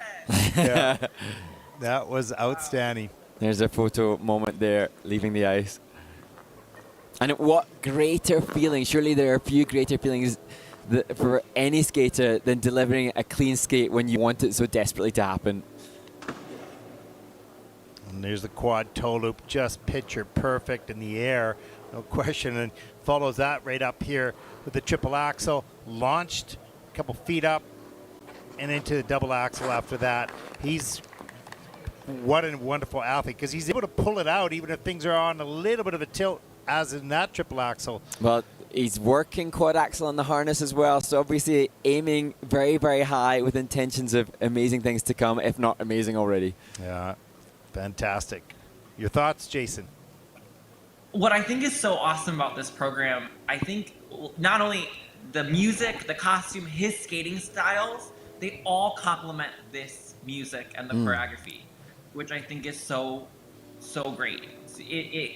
The way that he performed it and the way that it's choreographed really suits his strengths. You can see even the moment to breathe works with the music, worked with the choreography. His command of the ice, you can really feel like, I felt, at least as a viewer, the choreography and the music almost empowered him as the athlete, and he was able to get so into it, and it made him even more confident. And shout out therefore to Adam Blake, choreographer, as we see this exploitation of his acrobatic movement leading into the backflip.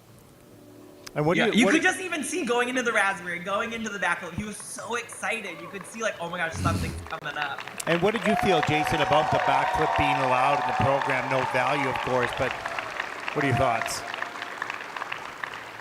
Ooh, it's a longer discussion than a quick yes or no. Amazing.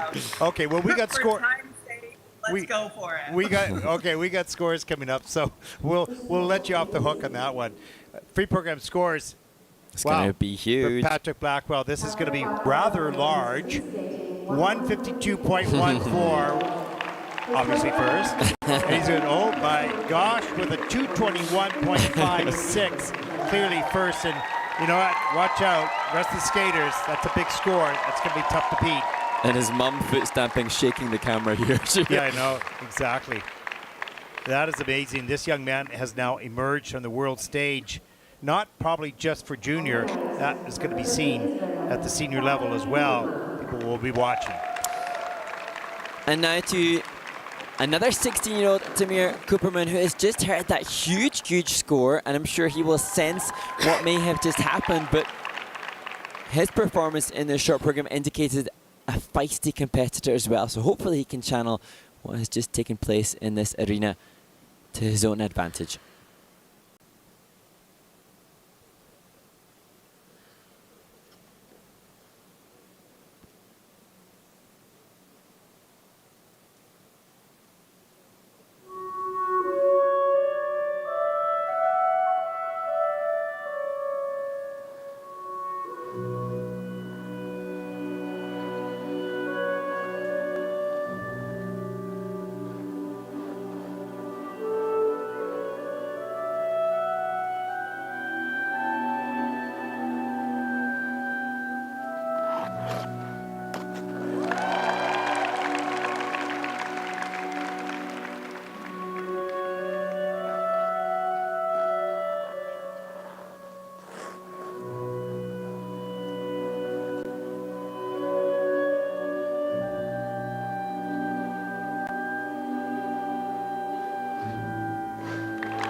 Well, another massive moment for this skater who looks a little frustrated, perhaps. However, this is the first time that he has cleanly landed a quadruple jump in competition, but perhaps his reaction to that indicates the competitive nature that he has.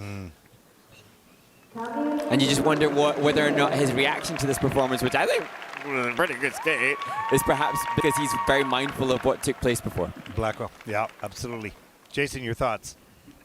You know, I think you know exactly what you said. When you land a jump for the first time that you have not landed before, you envision then everything else is perfect. Yeah. You're like, when I landed, and you worked so hard to land that one element that you're like, now I can't make any mistake. So I totally get that feeling. I mean, the first time I landed a triple axel in competition, I feel like I doubled my triple flip because I was like, oh my God, I did it! And I got so in my head while everyone around me was like, you should be so proud, you should be so proud. All I could think about was the fact that I doubled my triple flip. Like, I didn't care about the triple axel. I was so mad that I let that moment slide. And so I hope, you know, like even looking at his reaction, like it's incredible what he just did. So I hope he can kind of really celebrate that victory, even though of course you'd want to skate perfectly clean afterwards. Jason, is it a blessing or a curse to be a perfectionist? Ooh. In this sport, Yeah. I think if you can use it in to your advantage, I think it's a blessing. But I think if you dwell on it and you dwell on it and you dwell on it and you only look at your imperfections, definitely a curse. But if you can look at those moments and be hard on yourself and use them to push yourself forward and apply them to your next event, then it's definitely a blessing because, you know, we're going after every little point that we possibly can get. Oh, good to see now as he's joined by coach Evgeny Krasnopolsky, the smile on the face of Tamir Kuperman. Maybe Evgeny's given us some good wisdom as he's come off the ice to embrace this experience. Yeah, that was incredible. I mean, what a great skate. And of course, he wants more. He'll work towards more, but this is the highest level he's been at. His personal best was 120.52, and this is a 137.72. So that's huge. With the total competition score 210.47, Tamir takes over second place. We've seen some fierce competitors, some gladiators on the ice right now, fighting it out, and this is wonderful. This is what I love, juniors. I love it so much because it's raw passion and performance and competitiveness, and now the pressure starts to mount on these final skaters. And now there's perhaps an entirely different experience for the next competitor. Minkyu Seo takes to ice now, possibly mindful of some of the brilliant performances that have taken place, but if not, just trying to move up in the standings here at this event, conscious that he comes in now as the current and reigning junior world champion. And irrespective of whatever technical feats, be prepared to enjoy some quality skating skills as he performs to Singing in the Rain.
Well, the world junior champion starts his junior Grand Prix season, and I think potentially one of the youngest ever junior world champions in the men's discipline, Minkyu Seo, and now, you know, the tenacity he demonstrated to become junior world title. And he's facing new challenges now to come into an event as a clear favorite. Carries a lot of speed and flow throughout the program, no question. Maybe missing some transitional elements and you know, maybe tightness in the air and tidiness and whatnot. He is the junior champion, but this is a new year, and Mr. Blackwell just made a statement, so we'll see what happens. It's going to be interesting. Jason, your thoughts? You know, I think you can see that the cleanliness of, you know, the way he moves across the ice. He seems so confident, so assured of what he's doing. And I love that. I mean, you can just see from that triple axel combo. So even there, he has a little mistake. He's like, oh, I'll just play it off and do a little power play out of it. Even, you know, and the landings have a little bit of finesse to them. He adds a little hand flip, he shows that confidence. And it's really nice to see. And it's going to be interesting now as we assess what Minkyu Seo has just delivered. Obviously not without the quadruple jump that we've seen from a couple of the other competitors, but knowing that the components are factored by 3.3 in the junior men's free skate, and this quality of his skating skills will of course be higher than those that we have seen. And how will it all pan out? Well, he'll be waiting for the scores right now. He would like to climb back on top of that podium because Adam Hagera, number 3 in the world, is in the front, but the pressure will mount for him as well. So that will be very interesting. You have to wonder whether they saw Mr. Blackwell skate or they heard his score. And I don't know how much that will ask Jason later, how much that plays on the mind. 147.70, that's second in the free program with a total competition score of 224.78. Minkyu Seo holds on to the lead. And we'll take a look. There it is, 224.78, 221.56. So it's pretty close, but he is in the lead with 2 skaters to come.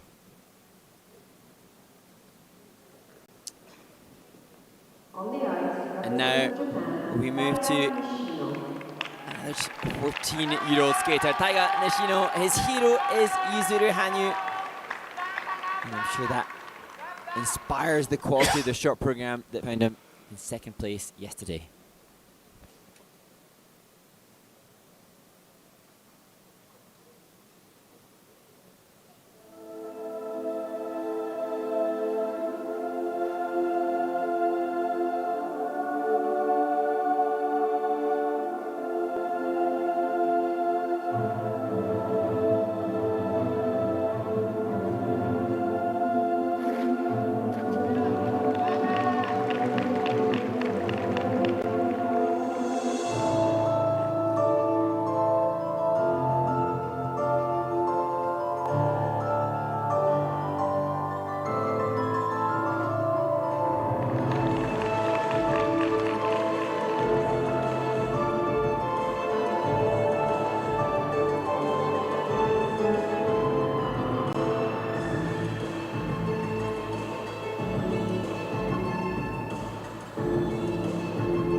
Well, the final two spins, possibly the fastest of the event, and I actually think that Taiga Nishino had perhaps the greatest speed and flow of all the competitors, but unfortunately, too many mistakes are going to make it difficult for this Japanese skater as he's cheered on by his teammates to stay in contention for a medal. He sure was a speedster up and down that ice, so fast, incredible. Your thoughts, Jason?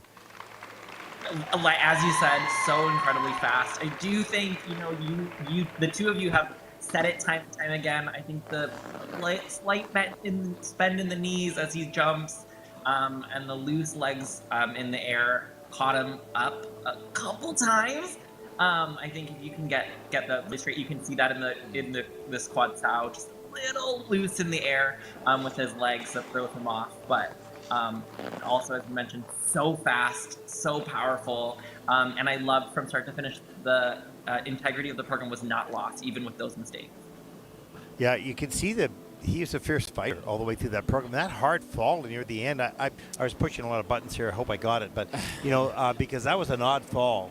Mind you, it didn't affect so much the program was right at the end, but wow. Well, this was great that the second triple axel after those two big falls, second triple axel double toe, redemption there for those earlier mistakes. And it was such a cool split flip hitch kick within the choreo sequence, but it's rare for you to see a choreo sequence with barely any value.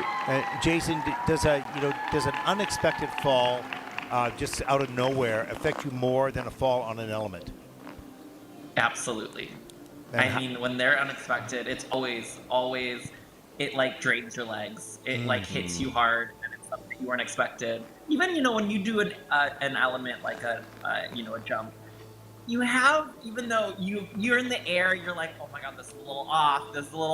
So you're either like, oh, I gotta fight, or you're not as surprised when you fall. So those surprise falls are definitely, they catch you. So do they take as much out of you psychologically as physically? I mean, obviously psychologically, what happened there so you carry that forward a little longer than you would if you just made a normal fall? I think psychologically not as much, but they definitely drain you more. So I've had random falls where I'll fall and then I'll be like you kind of how are my legs? Oh my gosh.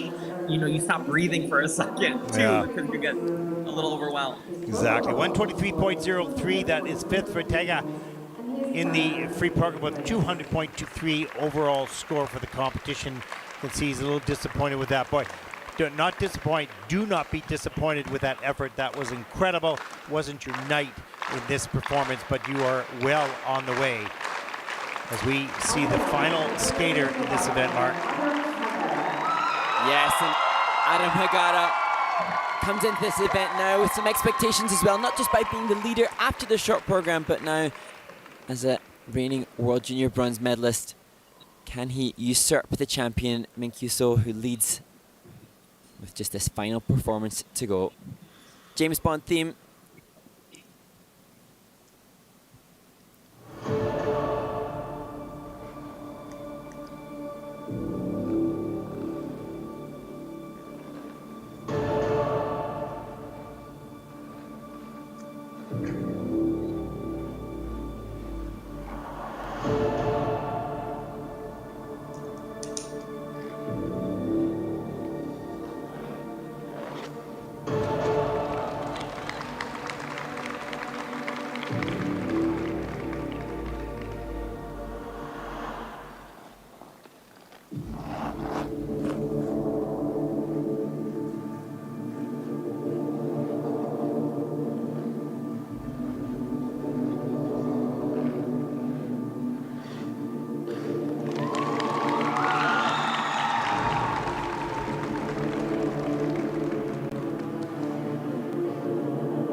Well, Adam Hagara became a history maker in becoming the first Slovakian man to win a Junior Grand Prix around 12 months ago. He went on to have a glittering season, and in this new season, he's elected to return to the Junior Grand Prix series despite an invitation to the seniors because he wanted to enjoy the Junior Grand Prix experience again. But I think he's going to be a little deflated with that. Yeah, maybe, but this is going to be perhaps the learning experience that he's going to need going into seniors. Because I remember back last year in Budapest, I think he was in the lead after the short program, and it kind of fell apart. And Linz, he won. That was awesome. It was a bit of a surprise. Now, Jason, the question goes to you, is when you skate last, do you have the expectation of yourself? Because you may or may not know what has gone on. Is it a different feeling skating last with the title within your grasp? I think the biggest difference is the mentally what goes on in your brain shifts. So like you go into the short program and you're like, okay, here we go, anything can happen, and you kind of set the stage. Oh my god, I'm in first. And so you start to think about like, I can't make a mistake. Like if I want to stay here, versus thinking I just got to skate my skate. That's what got me here in the short program. That's what's going to keep me here in the free. But you start to kind of question like, ooh, like what do I need to do now to win? So is that because we're human? If we were computers, we just calculate, take all that stuff out. So that's just the humanity. It's sort of like, that's when you don't want that human thing coming in. Absolutely. You do not want to overthink. You want to say, okay, you know what? One of the coolest parts about our sport is it's your time on the ice. When it's your time on the ice, whether you skate first, whether you skate last, you know, you're not in combat against someone else. So do you? It's all about what do you have exercises that you could suggest to kids to, you know, because that's, well, I don't want to say pressure is the overused word, but that new environment which they're trying to cope with. I mean, are there exercises for that? I zone it out. I think, you know, the best thing for at least for me is I put on my headphones, I zone it out, I focus in what I need to focus on. I, you know, let's walk through the things that I need to remember. And not worry about what anyone else does. Yeah, let's see the scores. 133.20. That is fifth in the free program for Adam Hagara. Total competition score 211.23, and he will take the bronze, keep himself in the hunt for the Junior Grand Prix final. So that was a tough skate. He would love to, in front of his home fans, take this title. He didn't. But Minkyu Seo from Korea takes the title. So he retains that junior world champion mantle, if you will. That's incredible. Any final questions that we have as we take a look at the final standings? Patrick Blackwell, what an incredible performance, of course. That'll be a standout as he will stand in the silver medal position. Mark, do you have any more questions and thoughts for the great Jason Brown? Well, I'm sure there are going to be an absolute plethora of questions, Jason, that both myself and others want to ask. But for now, I just want to say thank you for joining us. It's been an absolute treat. Yeah, it's been so exciting, Jason, to have you. And we really thank you for spending the time to do this to help our next generation, not only in the juniors, but those are listening around the world and seeing a senior watch the juniors, because I don't think that happens very much, seniors watching the juniors, and this is a privilege for the juniors, and hopefully you enjoyed it as well. And actually, just before we lose, Jason, we've got to just ask you for a must-watch moment this year. Just remember, that's it. Thank you. So can I give 3? Oh my goodness. Whoa, 3? Can I break the rules and do 3? Do you have them written down? Yeah, I have them written down. Okay, conscientious as well. Okay, let's go. And okay. Give us a reason why. Here we go. Okay, perfect. Okay, Jakub, I apologize in advance if I pronounced incorrectly your name, but Jakub Tykal from the Czech Republic, when he skated, I feel like it kind of, and you guys also mentioned it, the atmosphere and the environment shifted. So young, skating at home. I loved his performance, and I think he's really, I'm excited to see where he goes next. Matias Lindfors from Finland, who did insane to Dune. I know it wasn't his day, but I cannot wait to see that program again. I think of everyone that we watched today, I'm so excited to see that program again and, you know, see it later this season. And then, of course, Patrick Blackwell, like, what an incredible way to kick off the Junior Grand Prix circuit for him, and what a skate. That's incredible. Those are 3 great picks, and the audience is going to have a great time watching that. Hey, he took our picks. I mean, what are we going to do? I was Matias Lindfors all day long, Jason. Jeez. So good! So good. I cannot wait to see him develop. I know it wasn't his day, and I hope he walks away being so incredibly proud of that skate. I can't wait to see him in the future. Jason, I think when he hears this, and he will, when he hears this, you will make him feel better. You will help him be better. Coming from Jason Brown, I think that is really, really meaningful. And we really thank you for taking the time. But we hope you enjoyed it. I absolutely loved it. Thank you so much for inviting me. I had the best time. Hopefully, if you ever want me to do it again, I would love it. It was so much fun. You are saying that. That's all we needed to hear. You are now stuck, right? Okay, that's awesome. Jason, how's everything going in Toronto? Your training's going well? All is great. Yeah, back to work. Not back to work. I've been working all summer, but yeah, really excited. I'm in Toronto, getting ready for it's so exciting watching the Junior Grand Prix. I feel like, oh my God, I'm not ready yet. But Grand Prix, I have like another, 6 weeks. So. Oh, okay, and please say a big hi to the wonderful Tracy Wilson for us. She's just terrific as a coach and skater, and as a commentator, one of the best ever, and also most importantly as a person. So please say hi to her for us. Will do.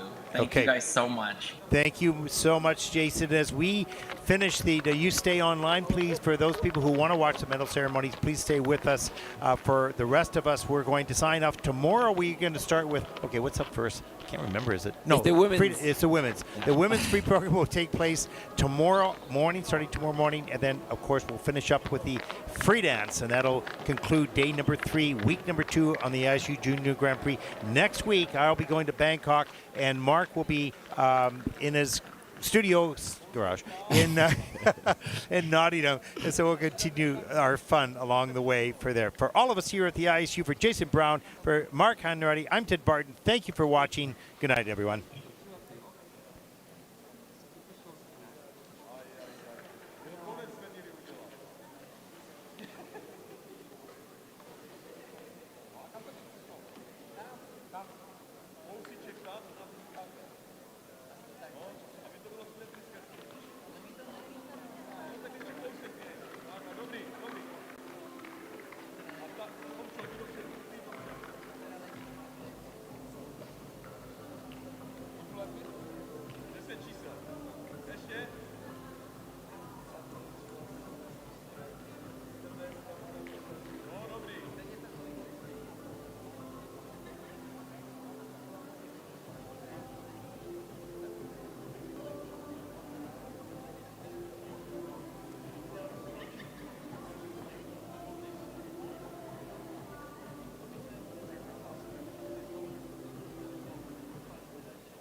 2024 medailový ceremoniální junioři. ISU Junior Grand Prix Figure Skating Czech Skate 2024 Victory Ceremony Junior Man.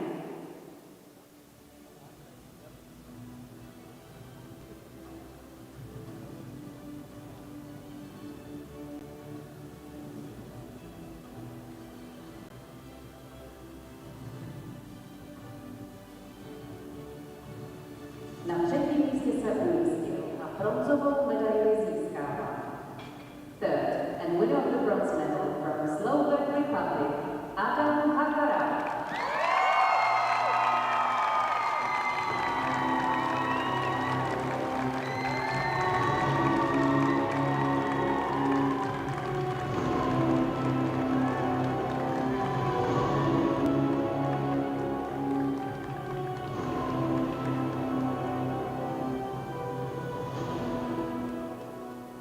Na druhém místě se umístil a stříbrnou medaili získává. Second and winner of the silver medal from the United States of America, Patrick Ravel.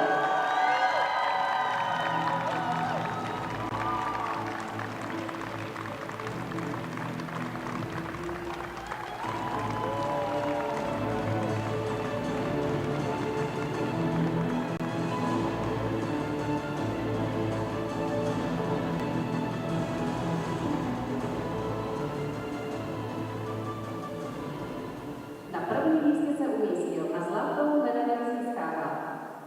First and winner of the gold medal from the Republic of Korea, Minkyu Seo.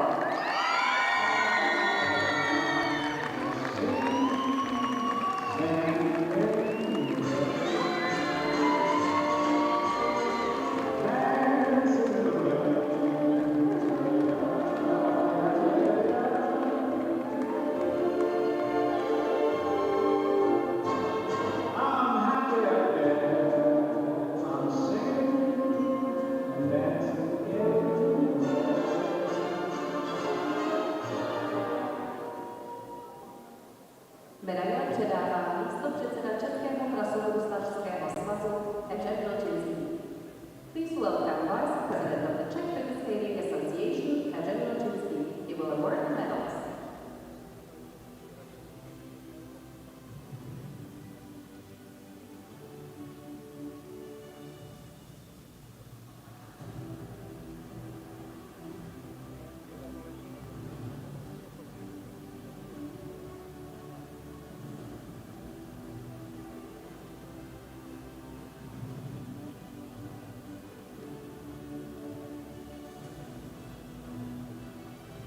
Květiny a dárky předává Petr Juříček, člen organizačního výboru. Please welcome member of local organizing committee, Petr Juříček. He will award the flowers and gifts.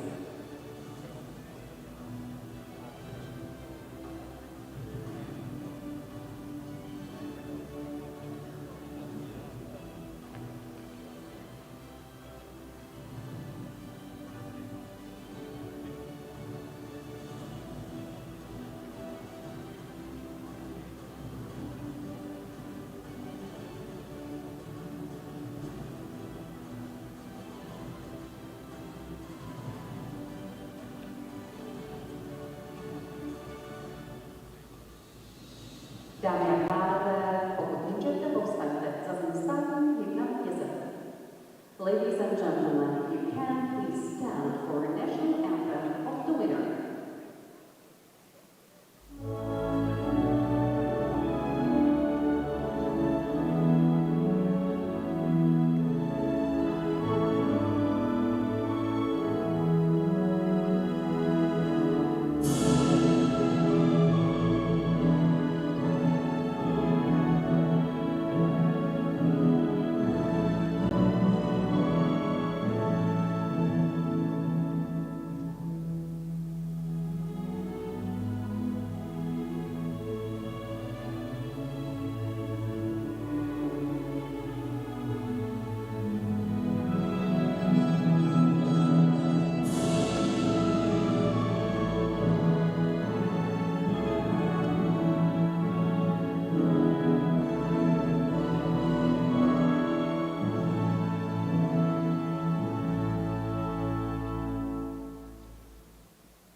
síly a bronzovou medaili získávají.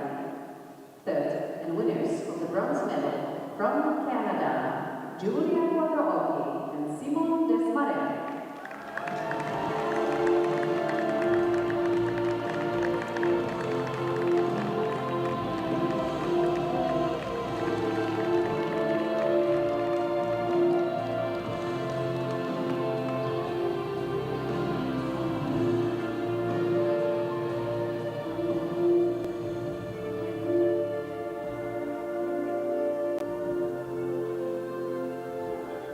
Na druhém místě se umístili a stříbrnou medaili získávají.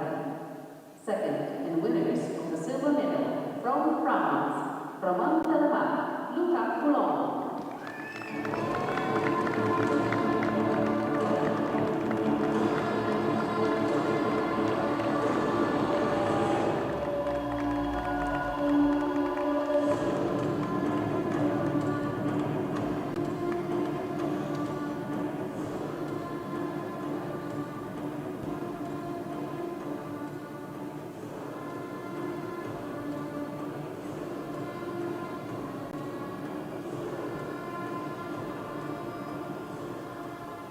Na prvním místě se umístili a zlatou medaili získávají. First, and winners of the gold medal from China, Shenji Zhang, Wenxiang Feng.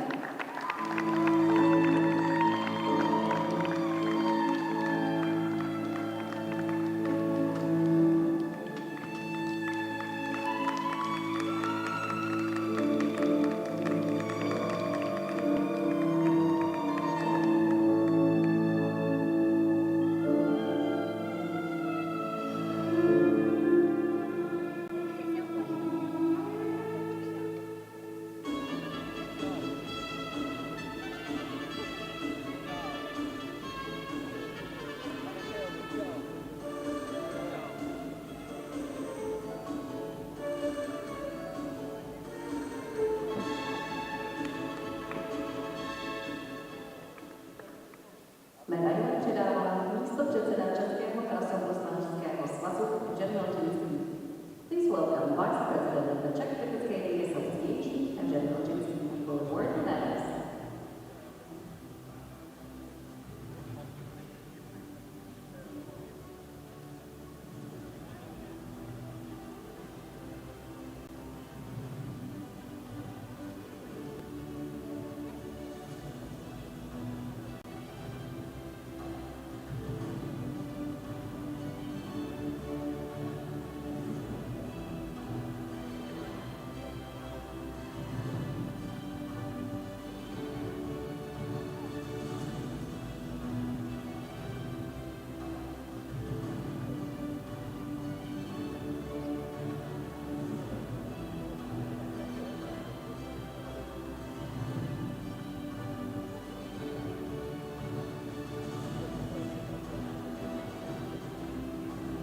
Květy a dárky předává Dmitry Rudenko, člen organizačního výboru.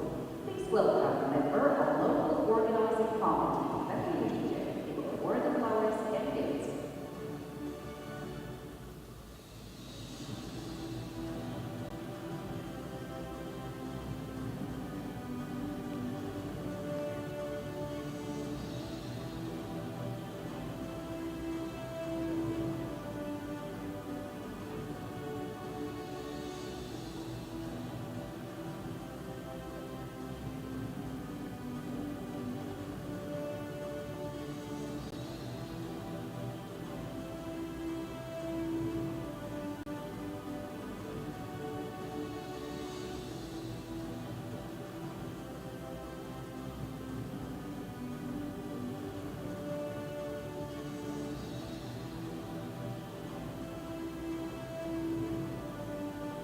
Dámy a pánové, pokud můžete, povstaňte za zůstání hymna vítězů.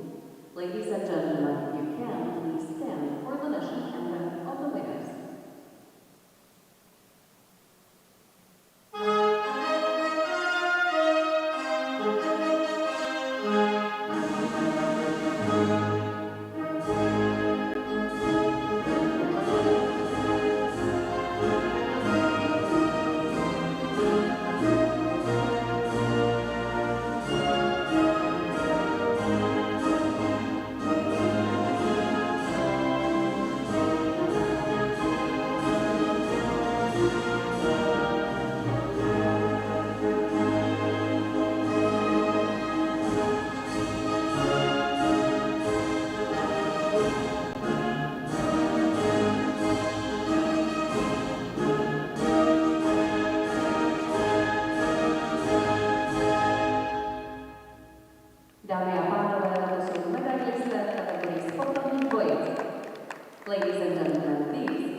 since you felt like this.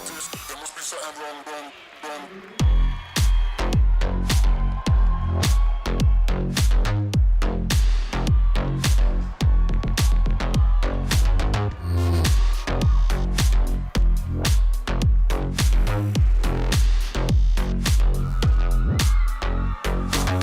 Been a while since you felt like this. Been a while since you felt like this. Been a while since you felt like this. There must be something wrong. I guess I thought.